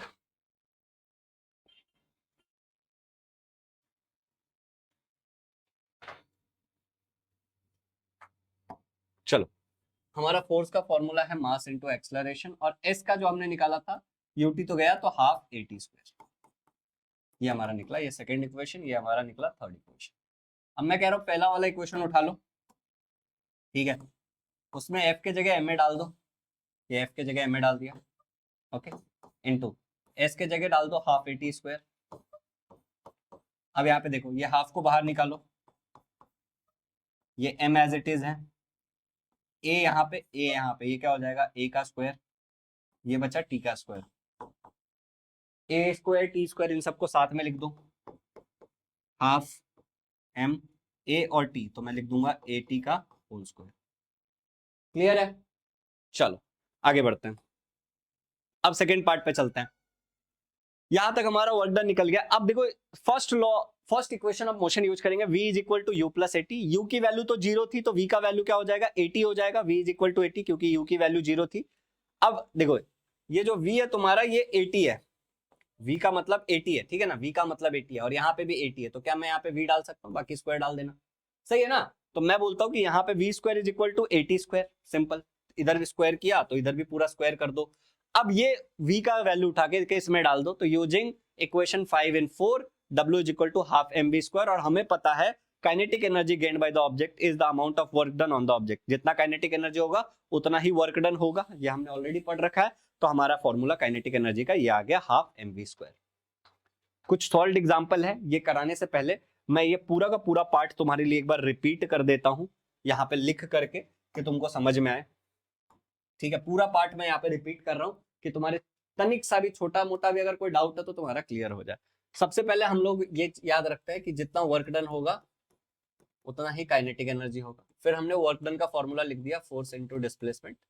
फिर हमने बोला कि भैया फोर्स का फॉर्मूला होता है मास इनटू एक्सेलरेशन। हमने एस का वैल्यू लिख दिया, S is equal to U T plus half AT square. हमें हमारे इसमें पता है कि यू की वैल्यू जीरो होगी, तो यू की वैल्यू एज ये हमारा हो जाएगा हाफ इंटू एटी का स्क्वायर। क्यों हुआ, बिकॉज यू की वैल्यू हमारी जीरो थी, ओके। ये यहां तक क्लियर है। चलो ये सब कुछ लेने के बाद हम क्या करेंगे, इसको उस इक्वेशन में डाल देंगे, ठीक है। यहां से हमारा ये एक कार्यक्रम हो जाता है हमारा खत्म, यहाँ के बाद हमारा दूसरा कार्यक्रम शुरू होता है, ठीक है। मैं यहाँ पे लिखता हूँ, मैं यहाँ पे लिखता हूँ कि तुम्हें एग्जैक्टली चीजें क्लियर रहे, ठीक है ना। यहाँ से फिर हमारा फिर से हम लोग वही फॉर्मूला उठाते हैं, work is equal to force into displacement, और ये फोर्स इनटू डिस्प्लेसमेंट में फोर्स के जगह आ जाता है m into A multiply by S के जगह आ जाता है हाफ एटी स्क्वायर। ये तो मैंने ऑलरेडी रिपीट किया था, फिर से रिपीट कर दिया। देखो हाफ को बाहर ले लेते हैं क्योंकि नंबर है, mass as it is, A into A हो जाता है ए का स्क्वायर, ए इंटू ए हो जाता है ए का स्क्वायर, बाकी टी स्क्वायर, ठीक है। तो यहाँ पे मैं कहता हूँ half into mass into A T का होल स्क्वायर, ये मेरा आ गया यहाँ तक, ठीक है ना, ए टी का होल स्क्वायर। यहाँ तक क्लियर है, ये मेरा आ गया W का वैल्यू। अब मैं क्या करूंगा, यहाँ पे मुझे एक चीज और करना है, अब यहाँ पे मुझे एक चीज और करना है, एंड दैट इज, अब देखो इसके बाद मेरा थर्ड पार्ट आता है, मैं ग्रीन कलर यूज कर लेता हूँ। थर्ड पार्ट में मेरा क्या आता है, मुझे पता है v is equal to you plus A T, ये एक इक्वेशन है। u की वैल्यू जीरो है तो v is equal to A T आ जाएगा, कोई दिक्कत। अगर मैं दोनों साइड स्क्वायर कर दूं, इस तरफ अगर मैं स्क्वायर करूं तो इस तरफ भी स्क्वायर करना पड़ेगा, तो ए टी का होल स्क्वायर हो जाएगा। यहाँ से v स्क्वायर की वैल्यू ए टी स्क्वायर हो गया। अब ये जो v स्क्वायर की वैल्यू मैंने यहाँ पे निकाला था, अब यहाँ से थर्ड पार्ट आ जाएगा तुम्हारा, देखो लास्ट पार्ट, देखो ध्यान से, कलर ले लेते हैं ब्लू, लाइट ब्लू, ठीक है। अब यहाँ से देखो जो तुम्हारा वर्क डन का फॉर्मूला था, उस वर्क डन के फॉर्मूला को तुमने उठाया, half into mass into eighty का होल स्क्वायर, पर तुम्हें पता है कि एटी का होल स्क्वायर मतलब होता है वी स्क्वायर, तो तुमने यहाँ पे डाल दिया half into mass into V square. और तुम्हें एक और चीज क्या पता है कि work done is equal to kinetic energy, तो तुमने लिखा कि as work done is equal to kinetic energy, तो तुम लिख दोगे कि काइनेटिक एनर्जी का जो तुमको फॉर्मूला मिला वो मिला half into mass into velocity का स्क्वायर, ठीक है। तो अब ये पूरा कार्यक्रम मैंने तुमको 2 बार 3 बार समझा दिया है, तो नॉर्मली यही मैं बोल रहा था कि मैं अगर छोड़ दूंगा तो तुम मुझे बताना, मैं फिर से पढ़ा दूंगा। तो बच्चों को ये समझ नहीं आता है, तो एक लाइन में ना लिख करके मैंने पार्ट में, 4 पार्ट में डिवाइड कर दिया तुम्हारे लिए ये, कि तुम अब ये चारों पार्ट अच्छे से याद रहेगा कि 1 2 3 4, ठीक है ना। ये 4 पार्ट है हमारे। चलो आगे बढ़ते हैं। अब देखो क्वेश्चन क्या है हमारे पास, a stone having mass of 250 gram, एक स्टोन है जिसका मास है 250 gram, is falling from a height, how much kinetic energy does it have to have at the moment when its velocity is 2 metre per second. एक stone है जो गिर रहा है, हाइट से गिर रहा है, ठीक है ना, मास इसका 250 ग्राम है। जब ये गिर रहा है उसके बाद क्या हो रहा है, हम कह रहे हैं कि इसका final velocity 2 metre per second है। हमें बताना है यहाँ पे how much kinetic energy does it have, इसके पास कितना काइनेटिक एनर्जी है। तो फॉर्मूला हमें पता है, गिवन हमारे पास मास था, अब देखो फिर से ग्राम को कन्वर्ट किया हमने केजी के अंदर, ओके। तो 250 को 1000 से डिवाइड किया, भाई वही लॉजिक है जो तुमको मैंने ऑलरेडी सिखाया था, फिर से बताता हूँ लॉजिक, फिर से बताता हूँ, ध्यान से देखो। हमको क्या करना है, हमको ग्राम को कन्वर्ट करना है केजी के अंदर, ओके। ग्राम को कन्वर्ट करना है केजी के अंदर, बट हमको नहीं आता है मान लो, पर हमको क्या आता है, केजी को कन्वर्ट करना ग्राम में आता है, ओके। सीखते चलो। तो हमें पता है कि अगर 1 केजी होगा तो इसका मतलब होता है 1000 ग्राम। उल्टा कर देंगे इसका, यहाँ पे मल्टीप्लाई बाय 1 कर देंगे, तो ये क्या हो जाएगा, 1000 इंटू 1 ग्राम, ठीक है ना। यहाँ पे है 1 KG as it is, 1 KG को इधर ही रखेंगे, ये 1000 को इधर लेके आ जाएंगे, तो ये डिवाइड हो जाएगा, ओके, इज इक्वल टू 1 ग्राम। तो हमें वैल्यू मिल गई कि 1 ग्राम का मतलब होता है 1 डिवाइड बाय 1000 केजी। हमने कहा कि 1 ग्राम का मतलब होता है 1 डिवाइड बाय 1000 केजी, ओके। तो 2 ग्राम का मतलब क्या होगा, मतलब यहाँ पे मैं सिंपली 2 से मल्टीप्लाई कर रहा हूँ, तो उधर भी 2 से मल्टीप्लाई करना पड़ेगा मुझे, तो ये हो जाएगा 2 इंटू 2 डिवाइड बाई 1000 केजी। 3 ग्राम का मतलब क्या होगा, तो तुम समझ गए, 3 डिवाइड बाई 1000 केजी, समझ रहे हो। तो ऐसे 25 ग्राम 30 ग्राम तुम कुछ भी निकाल सकते हो। तो हमें क्लियरली ये समझ में आ गया कि जब भी मुझे ग्राम से केजी में कन्वर्ट करना होता है तो गिवन ग्राम के वैल्यू को मैं 1000 से डिवाइड कर देता हूँ। सिंपल, ये सब बातें याद रखने वाली होती है। तो देखो गिवन मेरा 250 ग्राम था, उसको मैंने 1000 से डिवाइड कर दिया, 0.25 केजी आंसर आया। वेलोसिटी मेरा 2 मीटर पर सेकंड है, हमें फाइंड क्या करना है, काइनेटिक एनर्जी, ओके। अब देखो यहाँ पे फॉर्मूला हमारा ये है, वैल्यूज डाल दो सीधे सीधे, तो है हाफ इंटू एम की वैल्यू डाल दी 0.25 केजी इंटू 2 का स्क्वायर, ठीक है ना। तो 2 का स्क्वायर क्या हो जाएगा हमारा 4, तो यहाँ लो हाफ इंटू 1, ठीक है ना, यहाँ 4 इंटू 0.25 आता है 1/2, ठीक है ना। फाइनल आंसर है तुम्हारा 0.5। कैसे आया देखो, हाफ इंटू 0.25 इंटू 2, ये भी देखो यहाँ पे हाफ इंटू 0.25 इंटू 2 का स्क्वायर, सही है ना, यही था हमारा। अब यहाँ देखो हाफ इंटू 0.25 इंटू 2 का स्क्वायर होता है 4, ओके। अब ये 0.25 क्या होता है, तुम अगर इसको मल्टीप्लाई करना चाहते हो तो तुम इसको इससे मल्टीप्लाई करो, फिर इसको इससे मल्टीप्लाई करो। अब देखो इसको मैं 2 तरीके से लिखूंगा, पहला मैं इसको लिख सकता हूँ 0.5, हाफ का मतलब 0.5, ठीक है ना, मल्टीप्लाई बाय ये ऑलरेडी 0.25 है और ये है मल्टीप्लाई बाय 4। इसको तुम सॉल्व कर लो, नॉर्मल करना है तो, वरना तुम्हारे पास एक और अप्रोच है। अप्रोच क्या है तुम्हारा, ये है तुम्हारा 1/5, ये जो डेसिमल में ये है 1/4, 1/4 को जब हम डिवाइड करते हैं तो 0.25 आता है, और ये हो गया तुम्हारा मल्टीप्लाई बाय 4। सिंपल कैलकुलेशन देखो कितना फास्ट हो गया, 4 cut half into 1, okay, this is equal to half, half का मतलब है 0.5। देखा कितना फटक से हमारा कैलकुलेशन हुआ। तो हम ऐसे भी हमारे कैलकुलेशन को कर सकते हैं यहाँ पे, ठीक है। तो 0.5 जूल, काइनेटिक एनर्जी को जूल में लिखेंगे। चलो एक और क्वेश्चन देखो, the velocity of a car increases from 54 kilometre per hour to 72 kilometre per hour, how much work done if the mass of the car is 1500 kg। Given तुम्हारे पास है mass of the car 1500 kg तुमको दिया हुआ है, फिर तुमको बोला है initial velocity 50 kilometre per our. अब देखो यहाँ पे ध्यान से, यहाँ पे 54 किलोमीटर पर आर ये तुमको दिया हुआ और ये केजी में है, ओके, ये आर है, ये घंटा है। इसको तुमको सेकंड में कन्वर्ट करने के लिए जो भी तुम्हारा गिवन वैल्यू है 54/54, उसको 1000 डिवाइड बाय 3600 तुमको करना पड़ता है। मतलब 1000 डिवाइड बाय 3600 करोगे तो 5/18 आएगा। तो ये भी एक याद रखने वाली बात है कि किलोमीटर पर आर को अगर मीटर पर सेकंड में कन्वर्ट करना है तो जो भी तुम्हारा दिया हुआ है किलोमीटर पर आर की वैल्यू, जैसे 54 दिया हुआ है, उसको तुम 5/18 से करो। 5/18 क्या है? 1000 डिवाइड बाय 3600। अब भाई ये जो 1000 है, ये 3600 का क्या लॉजिक है? राइट भैया, ये कहां से ये लॉजिक लेके आए आप, बताओ मुझे। तो देखो यहाँ पे ध्यान से, चलो यहाँ पे ध्यान से देखो कि ये लॉजिक क्या है। एक बार लॉजिक देखो, हमें यही तो कॉन्सेप्चुअल लर्निंग होता है कि हर चीज के पीछे का कारण हम पढ़ते हैं कि भाई ये वाला ऐसा ही क्यों हो रहा है, वैसे क्यों नहीं हो रहा है, ऐसे क्यों नहीं हो रहा है। तो देखो बहुत सिंपल है, हम क्या कह रहे हैं कि मेरा आंसर है 54 किलोमीटर पर आवर। अब मुझे इसको कन्वर्ट करना है मीटर पर सेकेंड में। ओके, जो भी आएगा मेरा यहाँ पे मीटर पर सेकेंड में मुझे कन्वर्ट करना है। क्या लॉजिक है मुझे बताओ। यहाँ पे मान लो 1 किलोमीटर का मान लो यहाँ पे है, और यहाँ पे 1 घंटा एग्जाम्पल के लिए। ओके, तो तुम क्या करोगे, यहाँ पे 1 किलोमीटर का मतलब कितना मीटर होता है, तो तुम बोलोगे भैया 1000। और यहाँ पे 1 घंटे का मतलब कितना होता है, तो तुम बोलोगे हर घंटे में 60 मिनट और हर मिनट में 60 सेकेंड। ओके, तो ये तुम्हारा आ गया 1000 डिवाइड बाई, देखो यहाँ पे 3600, ये आ गया तुम्हारा मीटर पर सेकेंड। ठीक है ना। तो ये हमने कैलकुलेशन किया एक एक के लिए। अब यहाँ पे 54 है, तो हम क्या करेंगे 54 मल्टीप्लाई बाय 1000 डिवाइड बाई 3600। अब इसको भी फर्दर डिवाइड करके हमें पता है कि 5/18 आता है, तुम करके देख सकते हो। ठीक है, तो इस हिसाब से 5/18 लिखा है। चलो तो अब दूसरा डेटा देखो। यहाँ पे दूसरा डेटा है, फाइनल वेलोसिटी था तुम्हारा 72 किलोमीटर पर आवर।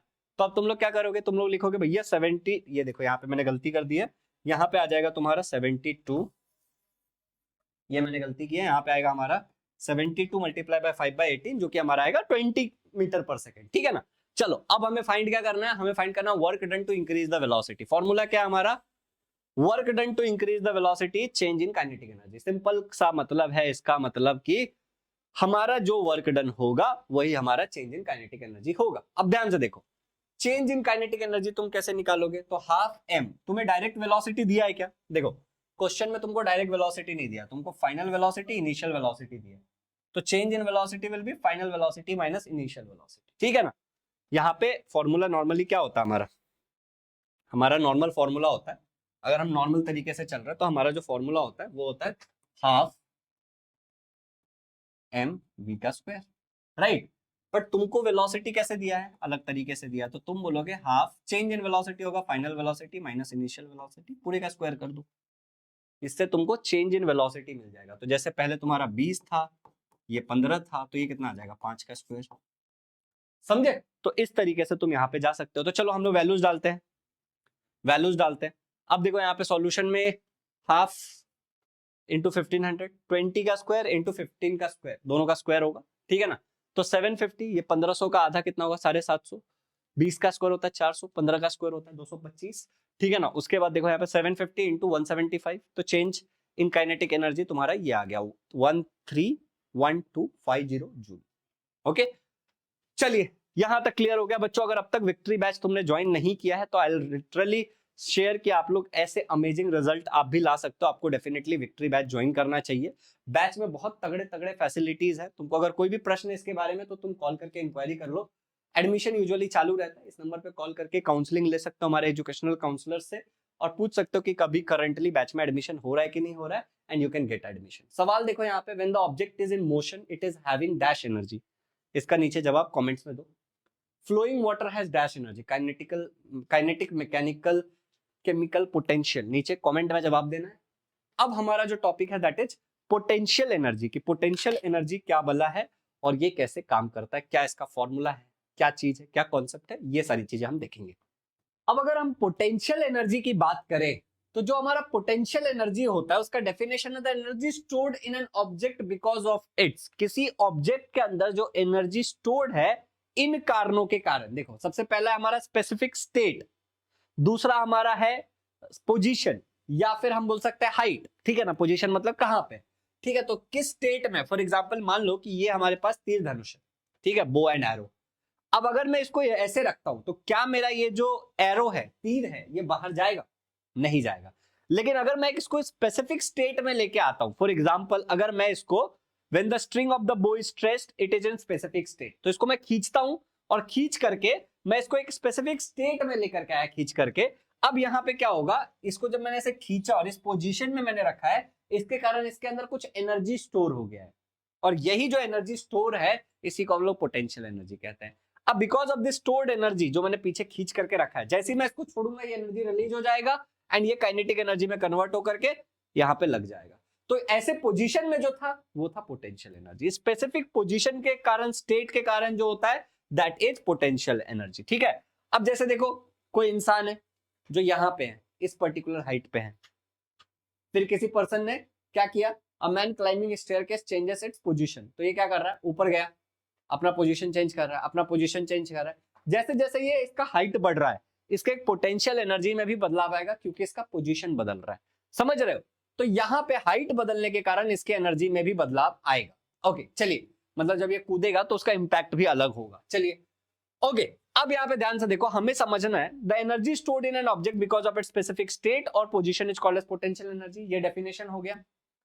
एक्सप्रेशन निकालना हमें पोटेंशियल एनर्जी का। तो मान लो कि एक बच्चा है जिसने ऊपर बॉल फेंका, अब ये जो बॉल है वो बंदा इतने हाइट के एक बिल्डिंग पे चढ़ करके बॉल पकड़ के बैठा है। सबसे पहले हाइट तुम्हें समझ आ गया क्या होता है, तो work done is equal to force into displacement, ये तुमको ऑलरेडी आता है।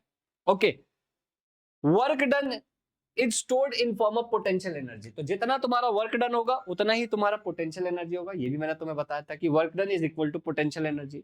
एनर्जी और वर्क डन इंटरचेंजेबल है। ठीक है, अच्छा फोर्स क्या है, मास इनटू एक्सेलरेशन, तुमको ऑलरेडी आता है। और डिस्प्लेसमेंट क्या है, हाइट होगा। जैसे बच्चे ने क्या किया, बॉल को ऊपर फेंका, राइट, तो कितने हाइट तक बॉल गया या फिर किसी ने किसी चीज को कितने हाइट पे पकड़ के रखा है, वही हमारा डिस्प्लेसमेंट होगा, ये याद रखना। चलो अब इस लॉजिक के हिसाब से फोर्स हो गया ma मास इनटू एक्सेलरेशन, और डिस्प्लेसमेंट हो गया मेरा हाइट, मैंने डाल दिया। अब यहां पे ध्यान से देखो, जो ये एक्सेलरेशन है मेरा, जो ये a है एक्सेलरेशन, ये क्या है, g है, ड्यू टू ग्रेविटी। तो जब मैंने बॉल को ऊपर फेंका, बॉल जब ऊपर है तो उसको क्या खींच रही है, उसको ग्रेविटी खींच रही है। तो a जो होगा वो मेरे g के बराबर होने वाला है, तो मैं बोलूंगा a को मैं चेंज कर दूंगा g से, तो mgh, यही है मेरा पोटेंशियल एनर्जी का formula. Clear? This is my formula for potential energy. Potential energy is equal to mgh। कैसे आया तुम्हें समझ में आ गया होगा, रिपीट कर सकते हो तुम। बड़ा सुंदर सा क्वेश्चन है, सॉल्ड एग्जांपल का क्वेश्चन है। देखो क्या है, 500 kg water is stored in a overhead tank for 10 meter high. Calculate the amount of potential energy stored in the water. देखो यहाँ पे 500 kg तुम्हारे पास पानी है इस टंकी के अंदर, हाइट जो है तुम्हारे बिल्डिंग का वो दिया हुआ है 10 मीटर, तुमको कैलकुलेट करना है पोटेंशियल एनर्जी। बहुत simple, mass 500 gram, height 10 metre, acceleration due to gravity की वैल्यू फिक्स है 9.8 metre per second square, question में दिया रहेगा। Potential energy is equal to PE, PE is equal to MGH. Solution तुमको निकालना है, PE is equal to MGH, formula में डाला तो m की वैल्यू है 500, g की वैल्यू है तुम्हारी 9.8 और h की वैल्यू है तुम्हारी 10। जैसे मारोगे कैलकुलेशन, सिंपल कैलकुलेशन करके तुम्हारा आंसर आ जाएगा 49,000 जूल। ठीक है ना, 49,000 जूल। अगर इसको तुम अलग किसी चीज में किलो जूल में कन्वर्ट करोगे तो डिवाइड बाय 1000 कर दो, जैसे ग्राम को हम किलोग्राम में कन्वर्ट कर रहे थे, सेम। ठीक है, तो ये हो गया तुम्हारा यहाँ पे आंसर, सिंपल था। अगला देखो, एक और एक्सरसाइज का क्वेश्चन है, बहुत प्यारा क्वेश्चन है। देखो ये यहाँ पे ध्यान से देखना क्या है, if the energy of a ball falling from a height of 10 metre is reduced by 40%, how much will it rebound. मान लो कि तुम्हारे पास एक बॉल है, उस बॉल की एनर्जी को तुम 40% से कम कर देते हो, मतलब उसके पास अभी अवेलेबल एनर्जी कितना है, 60%। ठीक है ना, कितनी जोर से वो रिबाउंड करेगा, रिबाउंड करना मतलब उछलना। इनिशियल हाइट तुम्हारी 10 मीटर है, ठीक है ना, falling from a height of 10 metres लिखा हुआ है क्वेश्चन में, यहाँ देख सकते हो तुम, falling from a height of 10 metres. ठीक है, और रिबाउंड करके कितना ऊंचा जाएगा। ओके चलिए, let the initial potential energy भी 100%, मान लो कि उसके पास इनिशियली जो पोटेंशियल एनर्जी था वो पूरा था, 100% पोटेंशियल एनर्जी था। फाइनल पोटेंशियल एनर्जी में तुमने 40% घटा लिया, मतलब 60% बचा है कुल मिला के। सिंपल हिसाब किताब है कि अब कितना पोटेंशियल एनर्जी, उसका 60% है क्योंकि 40% तुमने घटा लिया। अच्छा, टू फाइंड क्या करना है तुमको, final height h2। Potential energy का फॉर्मूला ये है mgh। अब यहाँ पे देखो सॉल्यूशन में, पहले वाले केस में पोटेंशियल एनर्जी 1 mgh1, ये क्वेश्चन नंबर 1। सेकंड वाले केस में कि जब मेरा बॉल का मैंने 40% उसका वो कम कर दिया, एनर्जी, पोटेंशियल एनर्जी कम कर दिया, तो अब कितना ऊंचाई तक आएगा, इसके लिए मैं सेकंड केस ले रहा हूं mgh2। ओके, ध्यान से देखो, डिवाइड करो 2/1। ओके, रेशो में लेना पड़ेगा, मास मास कैंसिल हो जाएगा तुम्हारा, यहां देखो। ओके, ये देखो क्या क्या कैंसिल होगा, ये तुम्हारा मास जो है, ये मास वाला तुम्हारा कैंसिल होगा दोनों, ये जी वाला पार्ट तुम्हारा पूरा कैंसिल होगा, m कैंसिल हो जाएगा, g कैंसिल हो जाएगा, इसकी वैल्यू 60 थी, इसकी वैल्यू 100 थी, H2 अपॉन H1, H1 की वैल्यू 10 थी, तुमने डाल दिया। अब तुमको H2 मिलना कोई बहुत मुश्किल काम नहीं, H2 is equal to 60 into 10 divide by 100, क्या हो जाएगा 60 इंटू 10 डिवाइड बाय 100, तो ये तुम्हारा आ जाएगा सिंपली 6 मीटर। देखो ना, 10 1 जा 10, 10 10 जा, तो ये 10 1 जा 10, 10 6 जा, ओके, ऐसे करके तुम्हारा आंसर आ जाएगा 6 मीटर। ठीक है, प्रश्न देखो क्या है, potential energy is given by mgt, mgh, kgh, mg, क्या है इसका आंसर तुम्हें बताना है नीचे कमेंट में। अगला प्रश्न देखो क्या है तुम्हारा। अच्छा, एक्चुअली होता क्या है ना कि देखो, बड़ी चीज को देखने के लिए हमें दूर जाना पड़ता है, समझ रहे हो। तो जैसे ये क्वेश्चन अगर मैं यहां से देखूंगा तो मैं इतना ही देख पाऊंगा खाली, जितना मैं हाथ बना पा रहा हूँ, ठीक है ना। तो मुझे क्या होना पड़ता है, मुझे ऐसे दूर जाना पड़ता है कि मैं पूरे बोर्ड के क्वेश्चन को देख सकूं, ठीक है। तो water stored at a greater height in a hydro electric power station has dash energy. अगर हाइट ज्यादा होगा, ऊंचाई पे ज्यादा होगा, पोजीशन अगर ज्यादा होगा, तो उसके पास ज्यादा काइनेटिक एनर्जी होगा, मैकेनिकल एनर्जी होगा, केमिकल एनर्जी होगा या पोटेंशियल एनर्जी होगा। Store water stored in dam possesses dash energy, जो पानी को हम डैम में स्टोर करके रखते हैं उसके पास, देखो स्टोर्ड शब्द देखो यहाँ पे कौन सा एनर्जी होता है, कमेंट में नीचे जवाब देना है तुमको। अब यहां तक हमारा kinetic energy, potential energy, mechanical energy वाला पूरा पार्ट क्लियर हो गया, मैंने कुछ भी नहीं छोड़ा तुम्हारे लिए। न्यूमेरिकल्स भी सारे कराए हैं, एक्सप्रेशन भी कराया है, फॉर्मूला भी बताया तुमको, हालांकि एक्सप्रेशन एग्जाम में आता नहीं बट स्टिल पढ़ा दिया, ठीक है। Law of conservation of energy, ठीक है, law of conservation of energy, ये क्या है, ये जो law of conservation of energy, इसका स्टेटमेंट देखो। पहला, energy can neither be created nor be destroyed, ना तो तुम ऊर्जा एनर्जी को बना सकते हो, ना तो तुम डिस्ट्रॉय कर सकते हो। दूसरी बात यह है, it can be converted from one form into another, समझते हैं दोनों लाइन को, ठीक है ना। तीसरा है, the total amount of energy in the universe always remains constant. ये तीन चीजें, पहला क्या बोला हमने, एनर्जी ना तो हम बना सकते हैं ना तो हम खत्म कर सकते हैं, सॉर्टेड।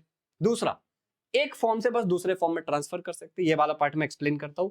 टोटल एनर्जी जो इस पूरे यूनिवर्स में वो हमेशा फिक्स्ड रहती है, कांस्टेंट रहती है, ये हमने बात की। अब ध्यान से देखो यहाँ पे, मान लो ये सूरज है, सूरज के पास कौन सा एनर्जी है, इनिशियल एनर्जी, और वो किस में कन्वर्ट होगा, जो सेकंड पॉइंट था हमारा, एक फॉर्म से दूसरे फॉर्म में बस कन्वर्ट होता है। तो इनिशियल फॉर्म जो है सूरज के अंदर वो न्यूक्लियर एनर्जी है, और इसको हम लोग कन्वर्ट कर लेते हैं हीट या लाइट एनर्जी के अंदर।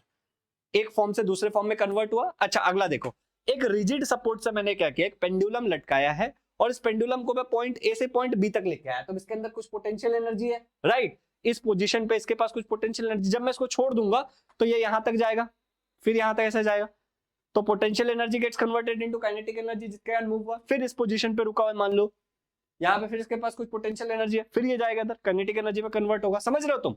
तो यहाँ पे क्या हो रहा है, जब हम इस तरीके से कर रहे हैं तो हमारा पोटेंशियल एनर्जी कन्वर्ट हो रहा है काइनेटिक में, काइनेटिक कन्वर्ट हो रहा है पोटेंशियल में, ये कार्यक्रम पूरा चल रहा है। अब मान लो कि तुम लोग क्या कर रहे हो, एक कुएं में से पानी निकाल रहे हो। जब तुम ऐसा कर रहे हो, pulling a bucket of water from the well, इसमें क्या होता है, इनिशियल एनर्जी तुम जब खींच रहे होते हो तो तुम्हारा मस्कुलर एनर्जी लग रहा होता है, तुम्हारे मसल का ताकत लग रहा होता है, लेकिन जब बाद में वो पानी आ जाता है वो उसमें स्टोर्ड है ना, स्टोर्ड है तो पोटेंशियल एनर्जी, क्लियर है। चलो अगला देखो, यहाँ पे मान लो एक बैटरी से तुम लोग एक बल्ब जला रहे हो यूजिंग बैटरी, तो बैटरी के अंदर क्या है, बैटरी के अंदर केमिकल एनर्जी होता है, फाइनल तुम्हें क्या मिला, लाइट एंड हीट, ठीक है ना। इलेक्ट्रिकल एनर्जी मिल रहा है कुल मिला के, वो तो और आगे चला गया, ये बल्ब जल रहा है बिकॉज ऑफ इलेक्ट्रिकल एनर्जी, तो chemical energy get converted into electrical energy. अगला देखो, एक बैटरी को जब तुम चार्ज कर रहे होते हो, ठीक है, तो इनिशियल एनर्जी और फाइनल एनर्जी क्या होता है, इलेक्ट्रिसिटी से तुम चार्ज करते हो, तो electrical energy is the initial energy, और वो कन्वर्ट हो जाता है तुम्हारा फाइनली केमिकल एनर्जी में, ठीक है। तो ये भी क्लियर हो गया। तो इससे ये सारी बातों से हमें क्या समझ में आता है, law of conservation of energy, हमें इन सारी बातों से समझ आता है। क्वेश्चन देखो बड़े प्यारे प्यारे हैं, नीचे कमेंट में जवाब देना, during charging of a battery dash energy converted into dash energy, comment में जवाब देना। अगला क्वेश्चन देखो, when some unstable atom breaks up and releases tremendous amount of, कौन सा एनर्जी, एक अनस्टेबल एटम जब फट जाता है, ठीक है ना, ब्रेक होता है, तो वो कौन सा एनर्जी रिलीज करता है, नीचे कमेंट में जवाब देना। Pulling bucket from well dash energy is converted into potential energy, इसका भी जवाब नीचे कमेंट में देना है। In discharging of a battery dash energy is converted into dash energy, इसका भी जवाब नीचे कमेंट में देना। और लास्ट क्वेश्चन है, the energy stored in the dry cell is in form of dash energy, जवाब इसका नीचे बिल्कुल कमेंट के अंदर देना है। चलो, तो ये सारी बातें हमारी क्लियर हो गई। अब हमारा जो एक टॉपिक है, उस टॉपिक का नाम है फ्री फॉल। फ्री फॉल का मतलब क्या होता है, नुस्ता गिरना, ठीक है। मान लो ये ऑब्जेक्ट है, इस ऑब्जेक्ट को यहां से हमने छोड़ दिया, ये ऑब्जेक्ट नीचे गिर गया। ये जब ऑब्जेक्ट नीचे गिरा तो force acting on the ball कौन सा था, ग्रेविटेशनल फोर्स, एक इस पे ग्रेविटी अपना फोर्स लगा रही थी, दूसरा इसके ऊपर एयर रेजिस्टेंस लग रहा था, आसपास हवा भी तो था, तो आसपास के हवा के कारण क्या हो रहा था, कुछ रेजिस्टेंस लग रहा है। अच्छा, यहाँ पे तो यहाँ पे फ्री फॉल हो रहा है क्या, नहीं हो रहा है, इंट्रूसेंस नहीं हो रहा है। लेकिन मान लो कि तुम आसमान में उड़ रहे हो एक रॉकेट पे से, और एक बॉल है और तुमने गिरा दिया, स्पेस में हो तुम, तो यहाँ पे जो तुम्हारा फोर्स लगेगा वो केवल और केवल ग्रेविटेशनल फोर्स है। तो when the body falls towards the earth under the influence of earth gravitation alone, its motion is called as free fall. तो हम कहते हैं कि फ्री फॉल हुआ है। मतलब अगर कोई ऑब्जेक्ट गिर रहा है और केवल एक फोर्स के इन्फ्लुएंस में गिर रहा है, दैट इज ग्रेविटेशनल फोर्स, तब हम कहते हैं कि भाई साहब मेरा क्या हुआ है, फ्री फॉल हुआ है। Only force acting is gravitational force. और कोई चीज गिर रही है, केवल ग्रेविटी के कारण गिरनी चाहिए, फ्री फॉल, ठीक है ना। अब देखो यहाँ पे एक खतरनाक सा एक इक्वेशन दिया हुआ है जिसको अभी हम स्किप करेंगे, ठीक है ना। ये इक्वेशन को हम स्किप करेंगे क्योंकि इस इक्वेशन में तुम्हें साबित क्या होने वाला है, मैं तुमको एक बात बताता हूँ। पढ़ाने को मैं पढ़ा दूं तुमको ये भी, ठीक है, इतना कुछ पढ़ाया ये भी पढ़ा दूं, बट यूजलेस एग्जाम में पूछेंगे नहीं, मैं गारंटी दे सकता हूं तुम लोग को इस चीज की। अब कोई टीचर जबरदस्ती पूछ ले तो अलग बात है, ठीक है। मैं इक्वेशन तुमको थोड़ा सा एक्सप्लेन करता हूं, लेकिन कि तुम लोग इसको समझ सको। मान लो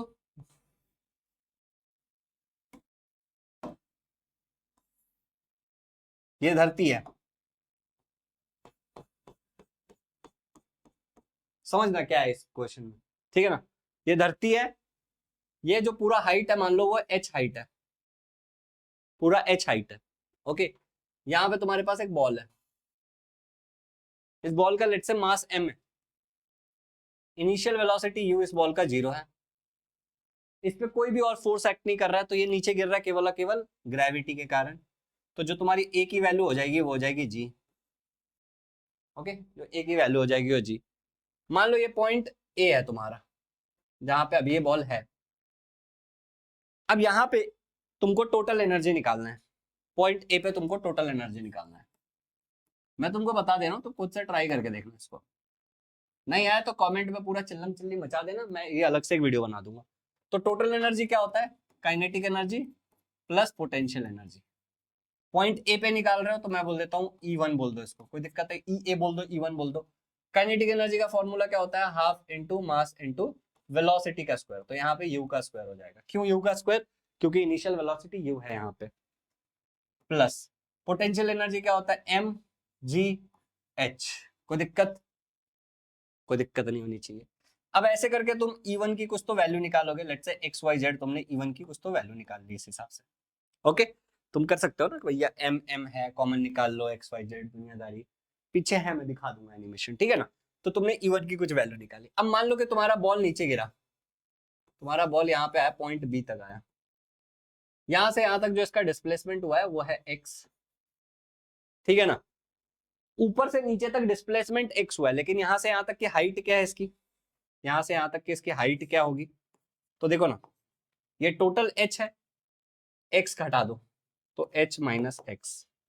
समझे क्या कैसे, ये टोटल h है, मान लो ये टोटल 10 है, उसमें से 10 में से 5 हटा दो, तो टोटल 10 h में से 5 ऊपर का हटा दो, x हटा दो, 10 में से 5 हटा दो, तो 10 h है, 5 x है, तो h माइनस एक्स इसकी हाइट हो गई, ठीक है ना।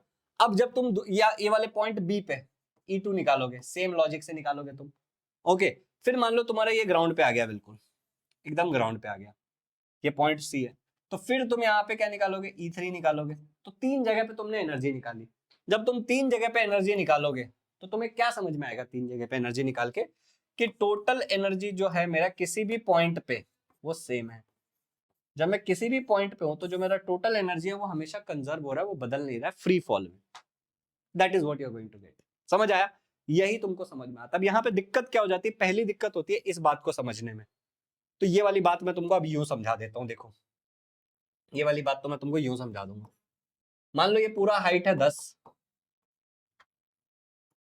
ये पूरा हाइट 10 है, मैं यहां से यहां तक का हाइट बोल रहा हूँ, मान लो 3 है, यहां से हाइट तक का हाइट 3 है। अब तुमको बताना है मुझे यहां से यहां तक की हाइट क्या है, इतने पार्ट की हाइट क्या है।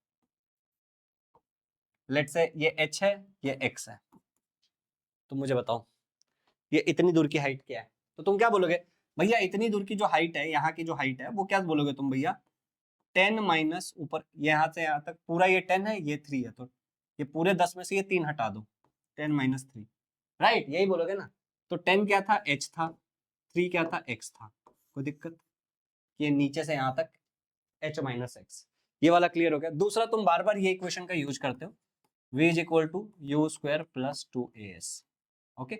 और एक तुम यूज करते हो v is equal to you plus A t, एक तुम यूज करोगे s is equal to U T plus half a t square. तो इन इक्वेशन का कहां पे क्या यूज करना है ये हमें समझना है, दैट्स इट। अगर ये सारी बातें क्लियर है तो हमें ये समझ में आएगा। एक बार एनिमेशन के थ्रू देखते हैं कि अगर समझ में आता है तो ठीक है, नहीं समझ में आता तो कोई बात नहीं। देखो, मास m है, consider a body of mass m at height h, height h पे है, कोई दिक्कत? यहाँ पे हाइट h पे है। हम कह रहे हैं कि हमको निकालना है पॉइंट A पे kinetic energy half into m u square. अब यहाँ पे देखो, ये तुमको दिखेगा नहीं, यही तो समस्या है।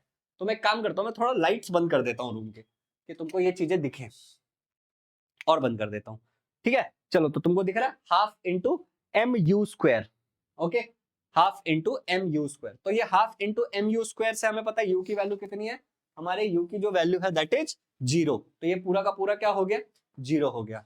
नहीं दिख रहा ना, इसीलिए मैं नहीं करा रहा था ये, ठीक है। अच्छा, पोटेंशियल एनर्जी क्या हो गया, mgh, ठीक है। तो टोटल एनर्जी क्या निकालोगे, काइनेटिक प्लस पोटेंशियल, तो ये फाइनली तुम्हारा mgh ही आएगा। ये इस तरीके से देखो, देख लो यहाँ पे काइनेटिक एनर्जी का फॉर्मूला क्या है, half into m into velocity का स्क्वायर, यहाँ पे इनिशियल वेलोसिटी है, तो half into m, initial velocity 0 था तो ये पूरा तुम्हारा 0 हो गया, ठीक है। पोटेंशियल एनर्जी की बात करो तुम, पोटेंशियल एनर्जी है तुम्हारा m हाइट था, g acceleration due to gravity, h height पे mgh। तो टोटल एनर्जी क्या हो जाएगा, यहाँ पे टोटल एनर्जी हो जाएगा kinetic energy 0 plus mgh, kinetic plus potential, तो ये आ गया तुम्हारा mgh at point A, point A पे तुम्हारा mgh आ गया, ठीक है। चलो, अब अगला देखो, टोटल एनर्जी mgh है, क्लियर। अगला देखो, अब ये जो बॉल है तुम्हारा, ये यहां से यहां तक नीचे तक गिरा, तो इसका डिस्प्लेसमेंट दिया हुआ है हमें x डिस्टेंस इसने ट्रैवल किया यहां से यहां तक, ठीक है ना। x यहाँ पे लिखा हुआ है, तुमको दिख रहा होगा शायद कि यहाँ पे x लिखा हुआ है, ओके। अच्छा, अब ध्यान से देखो, जब ये x फाइनल वेलोसिटी यहाँ पे इसकी vv है, फाइनल वेलोसिटी इसकी vv है, तो अब यहाँ पे तुमको कुछ कार्यक्रम करने हैं। देखो यहाँ पे ध्यान से, एट पॉइंट b, अगर मैं पॉइंट b की बात करूं, according to third equation of motion, क्या है third equation of motion, v square is equal to u square plus GS. u की वैल्यू तो तुम्हारी 0 थी, a की वैल्यू g है, s की वैल्यू x है, तो तुम्हारा ये आ जाएगा v square is equal to u 0 square plus 2gx, okay.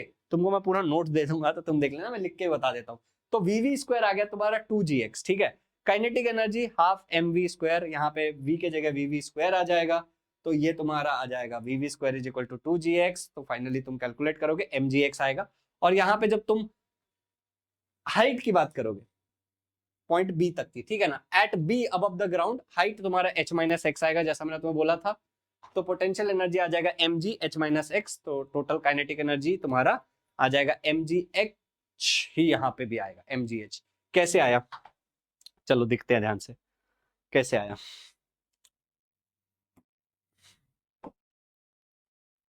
अब देखो, ये जो तुम्हारा बॉल था,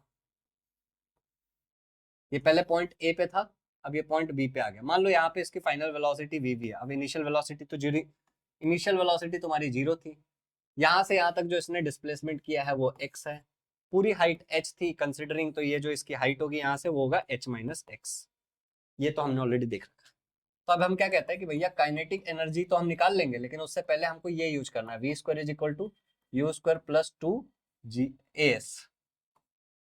क्यों यूज कर रहे हैं ये समझो, क्योंकि यहाँ की वेलोसिटी की वैल्यू तुमको नहीं पता, तुम डायरेक्टली वीवी नहीं डाल सकते, तुमको वेलोसिटी एट बी की वैल्यू भी चाहिए तुमको। तो तुमको पता है वेलोसिटी एट बी का square is equal to, u का वैल्यू 0 है तो ये पूरा 0, ये 2, ए का वैल्यू g था और s का वैल्यू था h। देखो डिस्प्लेसमेंट कितना हुआ तुम्हारा, x के बराबर हुआ डिस्प्लेसमेंट, तो ये हो गया x। तो vb का स्क्वायर तुम्हारा क्या आ गया, 2gx। अब यहाँ पे बच्चे गड़बड़ा जाते हैं कि भाई हम ये क्यों निकाल रहे हैं, हम इसलिए निकाल रहे हैं, इनिशियल वेलोसिटी तो हमें पता है, लेकिन जब इस पॉइंट पे है उस टाइम पे इसकी वेलोसिटी क्या होगी, तो 2gx होगी इसकी वेलोसिटी, ठीक है। अब काइनेटिक एनर्जी निकालो, काइनेटिक एनर्जी क्या होता है, half into m into v का स्क्वायर, मतलब ये है ना वी स्क्वायर, तो लिख दो वी स्क्वायर, तो ये वैल्यू डाल दो, half into m into 2gx, ये टू कैंसिल, तो ये क्या आ जाएगा mgx, ये आ गया तुम्हारा काइनेटिक एनर्जी, ठीक है। अब देखो ध्यान से, पोटेंशियल एनर्जी तुमको निकालना है। ओके, तो पोटेंशियल एनर्जी का फॉर्मूला है mgh, m मास है, g की वैल्यू g ही है, हाइट कितनी है h माइनस एक्स, हाइट है तुम्हारी h माइनस एक्स। ठीक है, तो अब देखो ये h माइनस एक्स, इसको तुम ऐसे भी लिख सकते हो mg h माइनस एक्स। अब इसको कैलकुलेट करो, m h mg h आएगा पहले, mg h ये ब्रैकेट से मल्टीप्लाई होगा minus mg x, simple bracket opening, mg को पहले h से मल्टीप्लाई किया फिर माइनस x से मल्टीप्लाई किया, तो ये आ गया मेरा पोटेंशियल एनर्जी। अब पोटेंशियल एनर्जी मेरे पास है, ओके, काइनेटिक एनर्जी मेरे पास है, तो total energy at point B कितना आएगा, पोटेंशियल प्लस काइनेटिक, पोटेंशियल कितना था mgx, काइनेटिक कितना है प्लस काइनेटिक कितना है mgh माइनस mgx। देखो plus mgx cancel, minus mgx cancel, plus minus cancel, तो तुम्हारा ये आ गया mgh।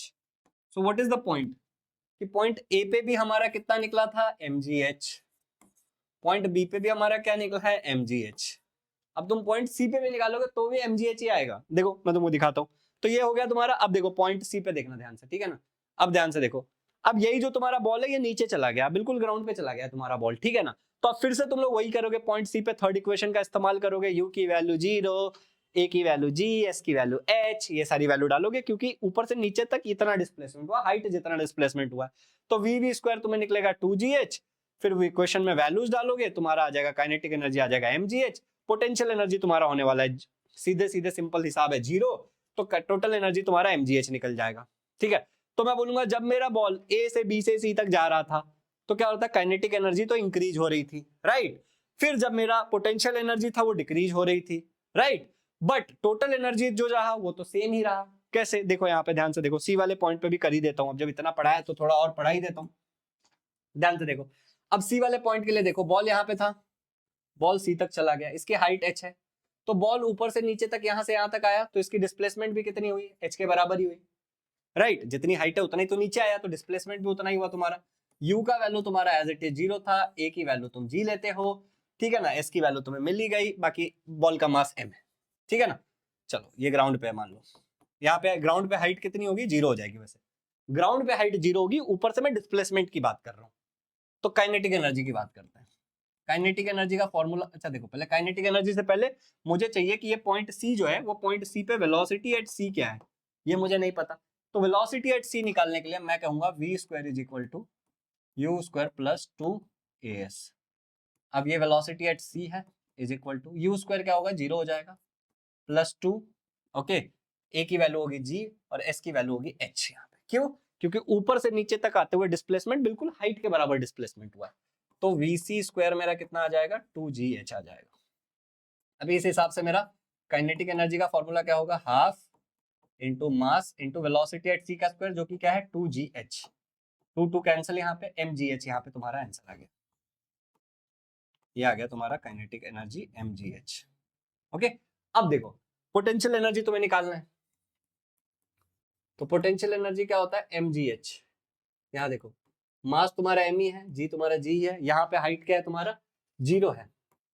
अब बॉल तुम्हारा बिल्कुल ग्राउंड पे है ना, बॉल तुम्हारा बिल्कुल ये ग्राउंड पे पहुंच गया, तो ग्राउंड पे क्या हाइट होगा, जमीन से अगर हाइट नापोगे, एक इंसान एकदम जमीन पे एक पॉइंट के बराबर है, तो हाइट 0 हो जाएगा, तो ये तुम्हारा आ गया 0। अब तुम निकाल लो टोटल एनर्जी, तो टोटल एनर्जी होता है तुम्हारा काइनेटिक प्लस पोटेंशियल एनर्जी।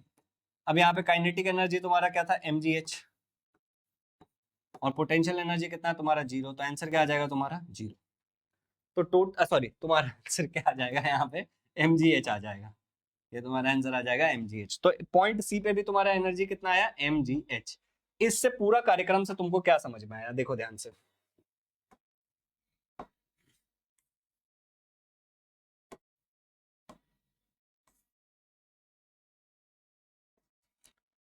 हम कह रहे हैं कि भाई साहब जब इनिशियली हमारा जो बॉल था वो रेस्ट पे था, इनिशियल वेलोसिटी उसका 0 था, जैसे जैसे मेरा बॉल नीचे आया, पॉइंट ए पे मैंने देखा, फिर मैंने पॉइंट बी पे देखा, फिर मैंने पॉइंट सी पे देखा, यहाँ तो क्या हुआ, मेरे बॉल का जो वेलोसिटी है वो बढ़ता चला गया, ए से बी से सी तक मेरा वेलोसिटी जो है वो इंक्रीज हुआ। तो जब मेरा वेलोसिटी इंक्रीज हुआ तो मैं क्या कहूंगा कि मेरा जो पहले पोटेंशियल एनर्जी था यहाँ पे रुका हुआ था, वो कन्वर्ट हुआ काइनेटिक एनर्जी में।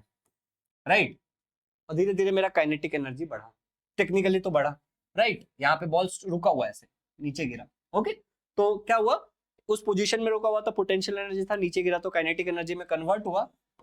बट जब मैंने यहाँ पे एनर्जी निकाला तो मेरा टोटल एनर्जी आया mgh, जब मैंने यहाँ पे निकाला तो भी आया mgh, जब मैंने यहाँ पे निकाला तो भी आया मेरा mgh। हर पॉइंट पे मेरा जो टोटल एनर्जी आ रहा है दैट इज mgh। इससे साबित क्या होता है, इससे साबित ये होता है कि law total energy is conserved, total energy is always conserved, total energy हमारा क्या होता है, हर बार कंजर्व हो जाता है। इससे साबित यही हुआ हमारा कि हमारा टोटल एनर्जी बदला क्या, नहीं बदला। चलो क्लियर हो गया, इज इट क्लियर। तो अब यहाँ पे देखो क्वेश्चन है, when the object falls down the total energy at any point is, अभी अभी तुमको बताया क्या होता है, कांस्टेंट रहता है, इंफिनिटी होती है, जीरो होती है, mgh हर बार उतना ही आ रहा था, ठीक है। When a body is falling down, kinetic energy and potential energy dash increases, decreases, increases, increases, decreases, constant, increases, decreases, क्या है इसका answer. The kinetic energy at the ground is dash, अभी तुमको पढ़ाया था, तुमको बताना kinetic energy at the ground is mv square mgh h minus x, तुमको नीचे कमेंट में जवाब देना। 23rd question, when object is at rest kinetic energy क्या होगा, ऑब्जेक्ट रेस्ट पे kinetic energy का क्या होगा, कमेंट में जवाब दो। ये सारे सवालों का जवाब देना बहुत जरूरी है। एक छोटी सी बात तुमको मैं बताता हूँ, ठीक है ना, अभी हम ये पावर वाला कॉन्सेप्ट पढ़ेंगे, लेकिन उससे पहले एक छोटी सी बात तुमको मैं बताना चाहता हूँ, और वो छोटी सी बात ये है कि इजी लर्निंग के एप्लीकेशन पे, जो हमारा इजी लर्निंग का एप्लीकेशन है, अगर तुम यहां तक देख रहे हो तो उसको डाउनलोड कर लेना, ओके, सबसे पहले उसको डाउनलोड कर लेना, क्योंकि तुमको इस क्लास के जो नोट्स है वो उसी के फ्री मटेरियल में मिल जाएंगे, ठीक है ना, इस क्लास के नोट्स वही मिलेंगे। साथ ही साथ इस चैप्टर का मैं एक फ्री टेस्ट भी डाल दूंगा तुम लोगों के लिए डिस्क्रिप्शन में, जो एक्सेस तुम कहां से कर पाओगे, ऐप से कर पाओगे। फ्री मटेरियल में फ्री टेस्ट का ऑप्शन होता है, वहां पे इसका एक टेस्ट भी डाल दूंगा, तो उसको जाके अटेम्प्ट करना। बट वो लिमिटेड टाइम का टेस्ट है, बाद में तुम ढूंढो और तुम्हें ना मिले तो समझ जाना कि टाइम खत्म हो गया है, ठीक है। तो तुम जाके वो फ्री टेस्ट भी अटेम्प्ट कर सकते हो। तो चलो यहाँ तक हमारा क्लियर हो गया है, आई रियली होप। अब हम लोग हमारा नेक्स्ट कॉन्सेप्ट पढ़ने वाले हैं, जिस कॉन्सेप्ट का नाम है पावर। तो चलते हैं नेक्स्ट कॉन्सेप्ट पे। तो मेरे प्यारे प्यारे बच्चों, यहां पे बहुत ध्यान से देखो, यहां क्या लिखा है, how is work done in the following cases different. कैसे, एग्जांपल के लिए लेते हैं, दो आदमी है, एक है सिंटू, दूसरा है मिंटू, ठीक है ना। चलो सिंटू को हम बोल देते हैं मैन ए, ओके। ये जो हमारा मैन ए है, ये लिफ्ट कर रहा है load of to the roof in 1 minute. Same वजन है, जितना ये वजन है उतना ही ये वजन है। ये आदमी 1 मिनट में इसको उठा के ऊपर लेके चला जा रहा है। और ये जो हमारा दूसरा बंदा है मैन बी, मिंटू, वो क्या कर रहा है, 2 मिनट लगा रहा है इसी कार्यक्रम के लिए। इस कार्यक्रम में इसको लग जा रहे हैं 2 मिनट। अब तुम मुझे बताओ ज्यादा पावरफुल कौन है, सेम टाइम में कोई ज्यादा जल्दी कर रहा है, कोई कम जल्दी कर रहा है, समझ रहे हो। तो हम लोग क्या बोलेंगे, इसको 1 मिनट लग गया, इसको 2 मिनट लग गया, इस हिसाब से इसने जल्दी किया, इसने स्लो किया। यहां तक तो क्लियर है कि इसने जल्दी किया, इसने स्लो किया। अब यहां पे समझने वाली बात यह है, work done is same in both the cases but the rate of doing work is different. दोनों ने जो कार्यक्रम किया है, दोनों ने जो काम किया है, वो लमसम सेम ही है, बट जिस तरीके से किया है, जिस तेजी से किया है, उसमें डिफरेंस है। इसी को हम लोग बोलते हैं पावर, समझ रहे हो। The rate of doing work is called as power, the rate of doing work is called as power. तो पावर क्या होता है भैया, power is the rate at which work is done, वो रेट जिसपे हमारा काम हो रहा है। पावर का फॉर्मूला होगा कितना काम तुमने किया कितनी देरी में, कितना काम तुमने किया कितनी देरी में, work done divide by time, ये तुम्हारा फॉर्मूला हो जाएगा। पावर एक प्रकार का स्केलर क्वांटिटी है, मतलब इसको केवल और केवल मैग्नीट्यूड से मतलब है, ओके।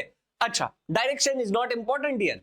यूनिट्स की अगर हम बात करें तो इसका जो एसआई यूनिट होता है पावर का, देखो अभी सिंपल लॉजिकल बात तुमको समझाता हूं। इसका एसआई यूनिट होगा, मैं पहले ये कर लेता हूं, फिर तुमको बताऊंगा लॉजिकल बात, ठीक है ना। और सीजीएस यूनिट, तो एसआई यूनिट जो इसका है वो जूल पर सेकंड, और सीजीएस यूनिट है अर्ग पर सेकंड। ये एसआई को तुम सिंपली बोलोगे वैट, इस एसआई को तुम क्या बोलोगे, वैट। कैसे आया भैया, भैया कैसे आया, तो यहां देखो, सुनो ध्यान से समझना। पावर का जो हमने अभी फॉर्मूला लिखा, क्या लिखा हमने, work done divide by time, okay. अभी जो तुम्हारा वर्क डन है उसको तुम क्या लिखते हो, जूल लिखते हो, और टाइम को लिखते हो सेकंड, तो जूल पर सेकंड हो जाएगा। इसी जूल पर सेकंड को तुम एक और भाषा में बुलाते हो वैट, ठीक है ना। तो वैट लिखा हो या जूल पर सेकंड हो, बात तुम्हारा एक ही है, ये बात याद रख लो। चलो इसी बात पे आगे बढ़ते हैं। एक वैट का मतलब क्या होगा फिर? एक वैट पावर डेवलप्ड और used is 1 watt when 1 joule of work is done in 1 second. देखो यही बात हो गई फिर से कि अब मुझसे किसी ने बोला कि भैया वैट का मतलब होता है जूल पर सेकेंड, ठीक है ना। अब मान लो कि तुमको जो आंसर चाहिए उसमें तुमको चाहिए 1 वैट, ओके, और यूनिट तुमको पता ही है, ये है जूल, ये है सेकेंड। अब बताओ इस डब्बे में क्या डालोगे, इस डब्बे में क्या डालोगे, जो तुम्हारा यहाँ 1 आ जाए। सिंपल हिसाब किताब है, एक एक डालोगे और कुछ भी नहीं डाल सकते तुम, सिंप्लीफाई होके एक एक ही आएगा। तो मैं कहता हूं अगर 1 जूल मेरा वर्क डन हुआ 1 सेकंड जितने टाइम में, तो मैं कहता हूं 1 वैट जितना मेरा पावर कंज्यूम हुआ है, ठीक है ना। हिसाब किताब बड़ा सिंपल है इसका। अच्छा आगे बढ़ते हैं, हायर यूनिट्स ऑफ पावर। अब ये तो छोटी मोटी बात हो गई, छोटा मोटा वर्क डन है तो तुम लोग यूज कर लोगे, लेकिन बड़े लेवल पे तुम लोग किलोवाट का इस्तेमाल करते हो, ठीक है। 1 किलोवाट का मतलब होता है 1000 वैट। अब देखो स्मार्ट बोर्ड पे ये थोड़ी सी तकलीफ है, अगले वाले लेक्चर से थोड़ा ध्यान रखूंगा, इसके लिए थोड़ा कॉम्प्रोमाइज कर लो। अभी लाइट स्लाइड बनाए थे पहले से, वही यूज कर रहा हूँ। स्मार्ट बोर्ड नया लगाया भाई, ये वीडियो जब रिकॉर्ड कर रहा हूँ तो मैं भी थोड़ा अनफेमिलियर हूँ, धीरे धीरे चीजों को सीख रहा हूँ, समझ रहा हूँ। थैंक यू फॉर अंडरस्टैंडिंग, ठीक है। इसलिए मैं लिख लिख के जहां जरूरत हो रहा है बता रहा हूँ तुमको। तो किलोवाट, देखो जैसे तुम लोग क्या कहते हो, जैसे तुम लोग कहते हो भाई साहब हिसाब किताब तुम्हारा कैसा होता है, जैसे तुम्हारा हिसाब किताब होता है ग्राम वाला हिसाब किताब होता है, ठीक है ना। तो ये ग्राम है छोटा, इसका बड़ा तुम कैसे करते हो, किलोग्राम, राइट। खाली किलो तो बढ़ा देते हो, के तो बढ़ा देते हो खाली। तो उसी तरीके से यहाँ पे हिसाब किताब है, 1 किलोवाट मतलब 1000 वैट। जैसे तुम लोग बोलते हो कि 1 केजी का मतलब क्या होगा, तो 1000 ग्राम होगा। उसी तरीके से 1 किलोवाट का मतलब 1000 सॉरी 1 केजी का मतलब 1000 ग्राम, वैसे 1 किलोवाट का मतलब 1000 वैट, ठीक है। चलिए अब पावर की अगर हम लोग यहाँ पे बात करें तो power is equal to work done divide by time. ये फॉर्मूला हमें ऑलरेडी आता है। वर्क डन को मैं जूल में लिख रहा हूं तो 1000 जूल लिख रहा हूं, और टाइम को मैं लिख रहा हूं सेकंड में, ऐसा यूनिट, ठीक है ना। तो ये मेरा हो जाएगा 1000 वैट। अगर 1000 जूल जितना वर्क डन हुआ 1 सेकंड में, तो 1000 वैट जितना हमारा काम हुआ है। और 1000 वैट को ही तुम क्या लिखते हो, 1 किलो वैट। 1000 वैट को ही हम लोग क्या लिखते हो, 1 किलो वैट। सिंपल।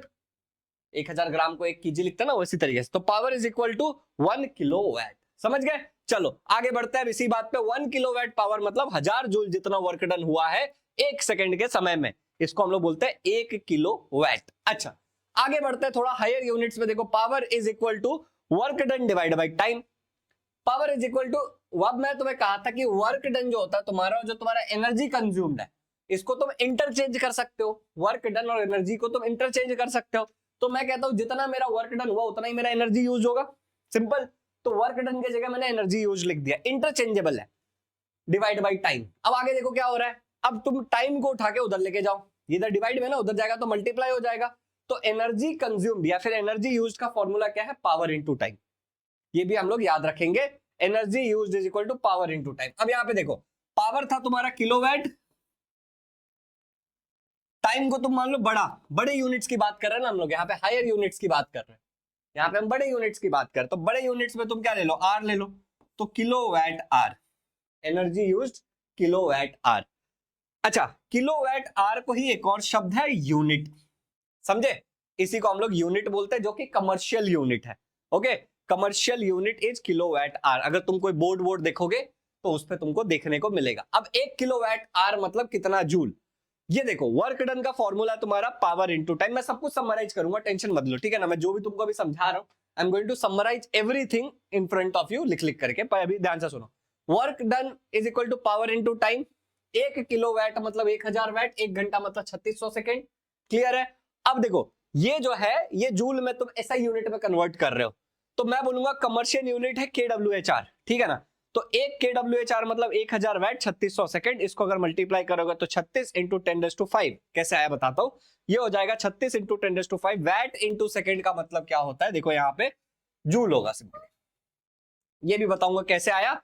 ये तुम्हारा हो जाएगा 1 kWhr का मतलब 3.6 इंटू 10⁶ जूल। ये हमें याद रखने वाली बात है। ये 1 kWhr is equal to 3.6 into 10⁶ joule. ठीक है, अभी थोड़ा सा 1 मिनट, यहाँ पे हायर पावर लिखा है, ये तुम याद रख लो, हॉर्स पावर होता है, 1 हॉर्स पावर मतलब 746 वैट होता है। यहाँ पे तुम्हारा ये वाला कार्यक्रम होता है पूरा खत्म, कुछ क्वेश्चंस है। अब मैं तुमको ये जो भी थियरी था, ये पूरा थियरी तुमको समराइज करके देता हूं, ठीक है, पूरा थियरी मैं तुमको समराइज करके देता हूं। सबसे पहले सुनो, पावर का मतलब क्या होता है। अगर तुमसे कोई पूछ ले रात बिरात उठा करके कि पावर का मतलब क्या होता है, तो तुम बोलोगे पावर का मतलब होता है कितना काम, ठीक है ना, समराइज, कितना काम हमने कितनी देर में किया। समझ आ गया, कितना काम हमने कितनी देर में किया। अभी हमारा जो पहला डिस्कशन का मुद्दा है वो है, मल्टीपल डिस्कशन यहाँ पे हम लोगों ने किया है। पहला डिस्कशन का मुद्दा है हमारा अब यूनिट्स, इसका पावर हमें समझ में आ गया, तो अब यूनिट्स की बात करते हैं। तो जो एसआई यूनिट होता है इसका पावर का, वो है हमारा जूल पर सेकेंड, और इसी को हम लोग बोलते हैं वैट। तो कहीं जूल पर सेकेंड देखे तो वैट के दम पे सब्सटीट्यूट कर सकते हैं। फिर अगर सीजीएस यूनिट की अगर हम बात करें, तो हमारा सीजीएस यूनिट जो यहाँ पे होता है, जूल के जगह तुम क्या लिखोगे, अर्ग, और यहाँ पे लिखोगे सेकेंड। ये हो गया तुम्हारा एक जनरल सबसे पहली सिंपल बात, ERG डिवाइड बाई सेकेंड। ये हमने पहली बात पढ़ ली। ओके, ये पहली बात पढ़ने के बाद हम लोगों ने अगली बात क्या पढ़ी, ध्यान से देखते हैं। अगली बात जो हमने यहाँ पे पढ़ी वो था हायर यूनिट्स के बारे में, ठीक है ना, कमर्शियल यूनिट्स के बारे में बात की। तो यहाँ पे छोटा छोटा सब कुछ लिया था हमने।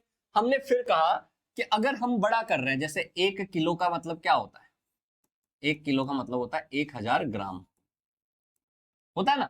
उसी तरीके से हमने क्या कहा कि अगर 1 किलो वैट लिखा हुआ है, तो 1 किलो वैट का मतलब होता है 1000 joule, sorry 1000 watt, my bad, ठीक है ना, 1000 वैट।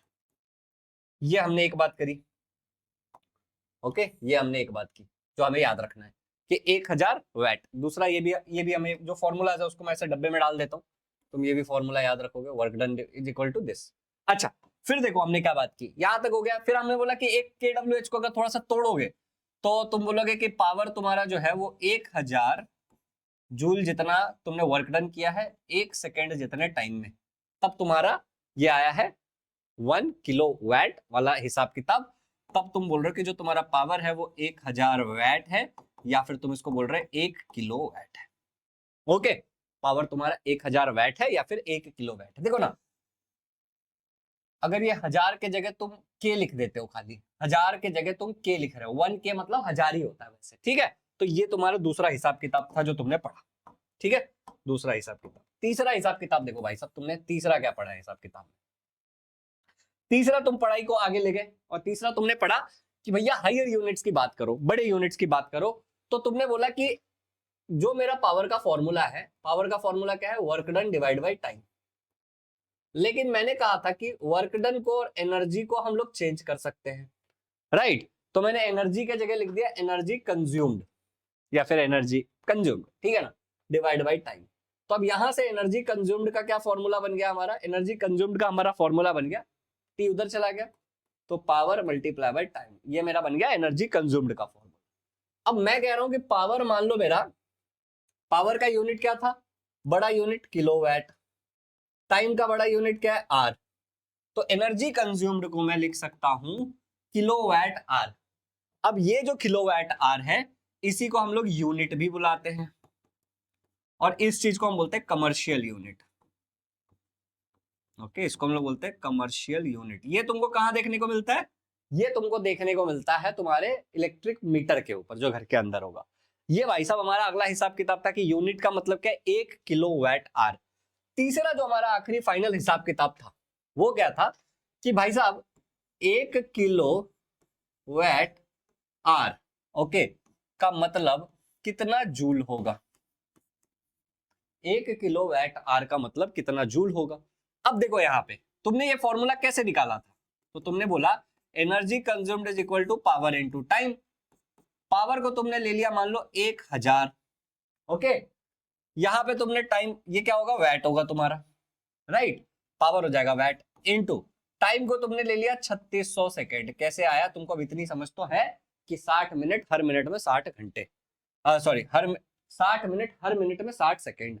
ओके, तो अब मैं कहता हूं ये देखो, ये क्या हो जाएगा 3600 और इसके 3 जीरो, तो 1 2 3, ये हो जाएगा मेरा।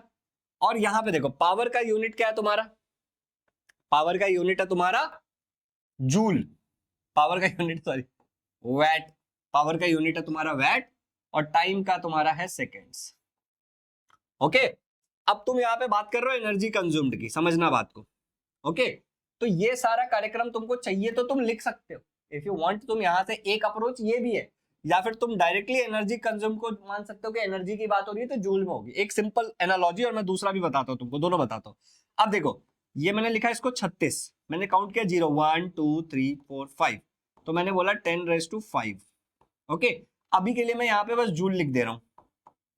ओके, बस अभी के लिए मैं जूल लिख दे रहा हूँ, लेकिन फिर मैं क्या बोल रहा हूँ कि जो डेसिमल अभी यहाँ है उस डेसिमल को एक बार यहाँ शिफ्ट किया तो ये हो गया मेरा 3.6 इंटू यहाँ पे एक बढ़ जाएगा 10⁶, क्योंकि तुम इस तरफ जाओगे तो एक बढ़ जाएगा, और ये हो गया तुम्हारा जूल। अब एक अहम सवाल उठता है कि भैया इस हिसाब किताब से तो समझ में आ गया कि energy consumed is equal to 3.6, मतलब ये एनर्जी कंज्यूम्ड हमारा क्या हिसाब किताब चल रहा था 1 किलोवाट आवर, ठीक है ना, 1 किलोवाट आवर मतलब इतना जूल।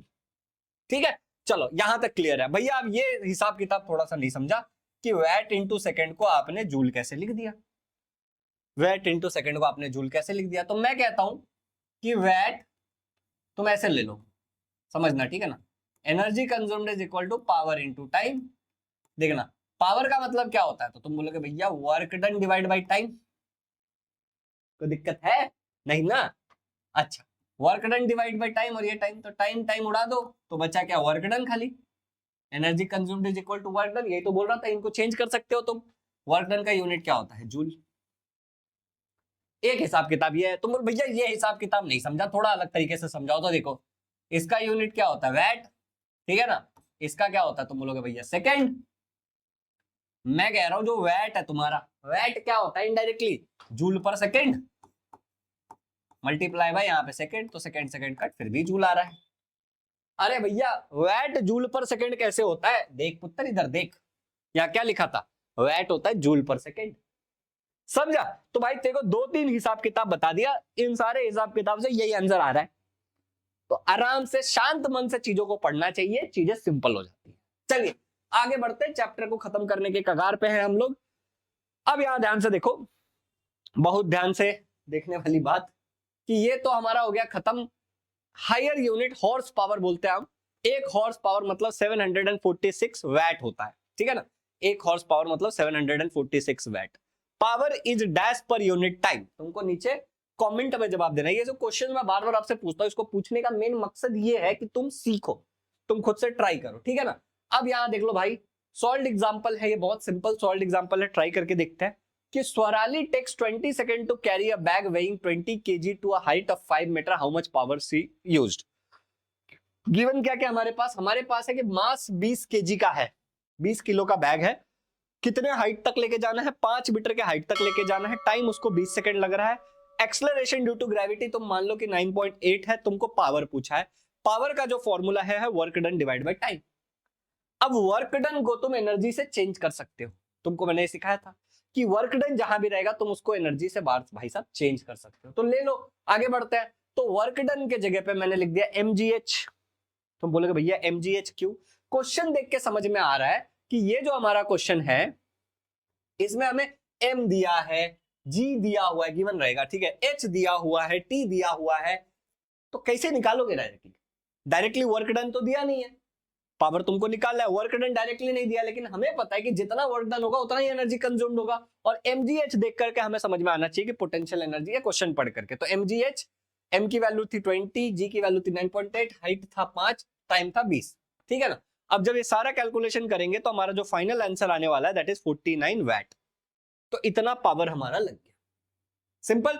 तो यहां पे सीखने वाली बात क्या थी कि जरूरत पड़ने पे हम वर्क डन की जगह एनर्जी कंज्यूम्ड लिख सकते हैं। चलिए आगे बढ़ते हैं, दूसरा क्वेश्चन देखो। एक 25 वैट का इलेक्ट्रिक बल्ब है जिसको यूज करते हैं 10 घंटे हर रोज, कितना इलेक्ट्रिसिटी वो कंज्यूम करेगा हर दिन। सिंपल क्वेश्चन है, देखो क्वेश्चन में दिया हुआ है कि वैट 25 वैट का हमारा क्या है, पावर है।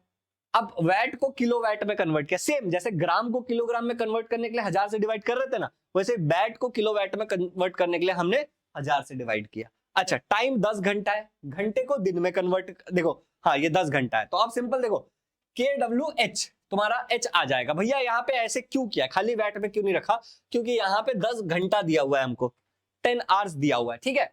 अच्छा, energy consumed is equal to, हमारा फॉर्मूला क्या है, पावर इनटू टाइम। याद रखो, पीटी के लेक्चर में एनर्जी लगता है PT, power into time, energy consumed is equal to power into time.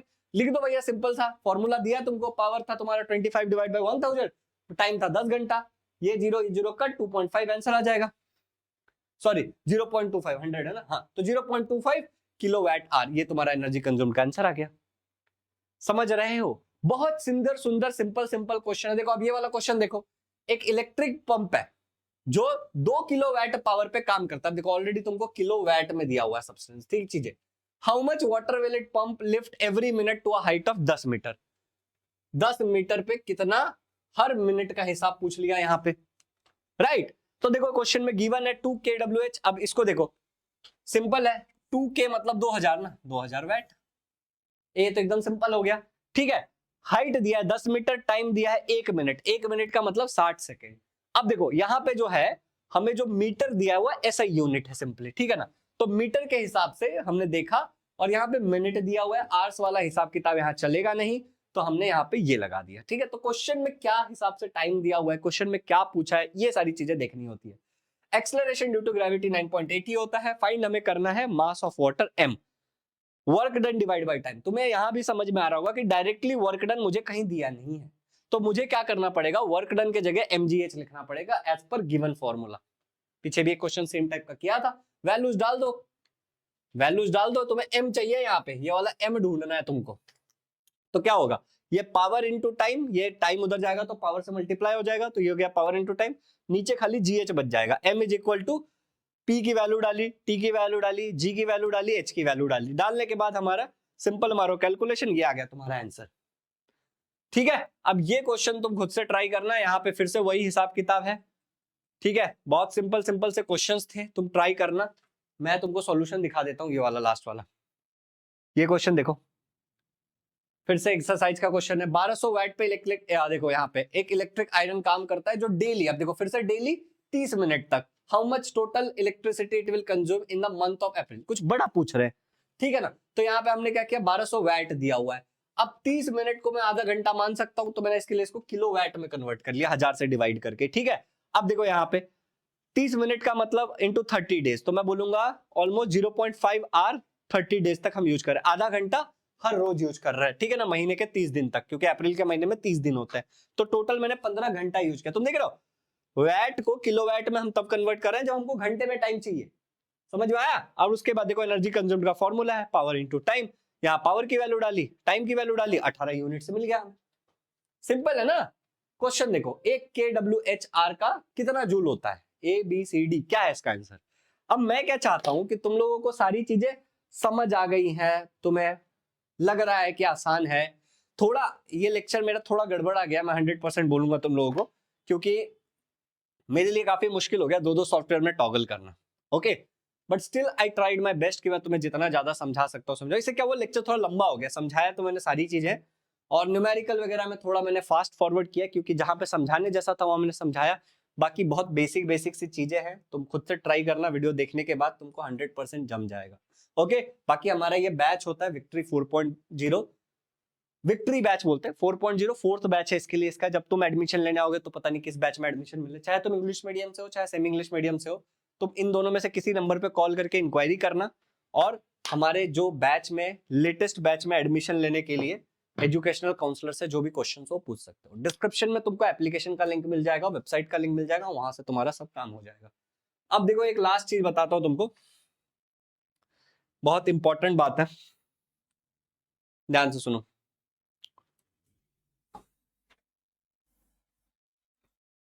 जो तुम पढ़ाई कर रहे हो अभी,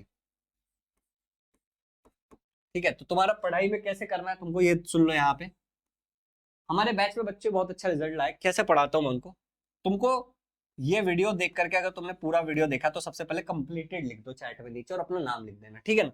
तो वीडियो तुमने पूरा देख लिया, तुम्हें चीजें समझ आ गई, इसके बाद तुमको क्या करना है, एक्सरसाइज को लर्न करना है, ठीक है ना। दूसरा, अगर तुमको इंपॉर्टेंट क्वेश्चन चाहिए तो तुम हमारा बैच ज्वाइन करो, वहां पे इंपॉर्टेंट क्वेश्चन वगैरह सब कुछ शेयर करते हैं, तुम लोग अपने बैच नहीं अफोर्ड कर पा रहे हो, कोई दिक्कत है तो अपने स्कूल टीचर से भी इंपॉर्टेंट क्वेश्चन पूछ सकते हो, ठीक है ना। बाकी अगर वहां पे तुमको इतना मजा नहीं आता, इतना अच्छा नहीं पढ़ाया जाता, तुम्हें यहाँ देखना ही पड़ रहा है हर चैप्टर, तो तुम फिर हमारा बैच ज्वाइन कर लो। नंबर तुमको दिया हुआ है, शेयर किया था तुम्हारे साथ नंबर 8527529111।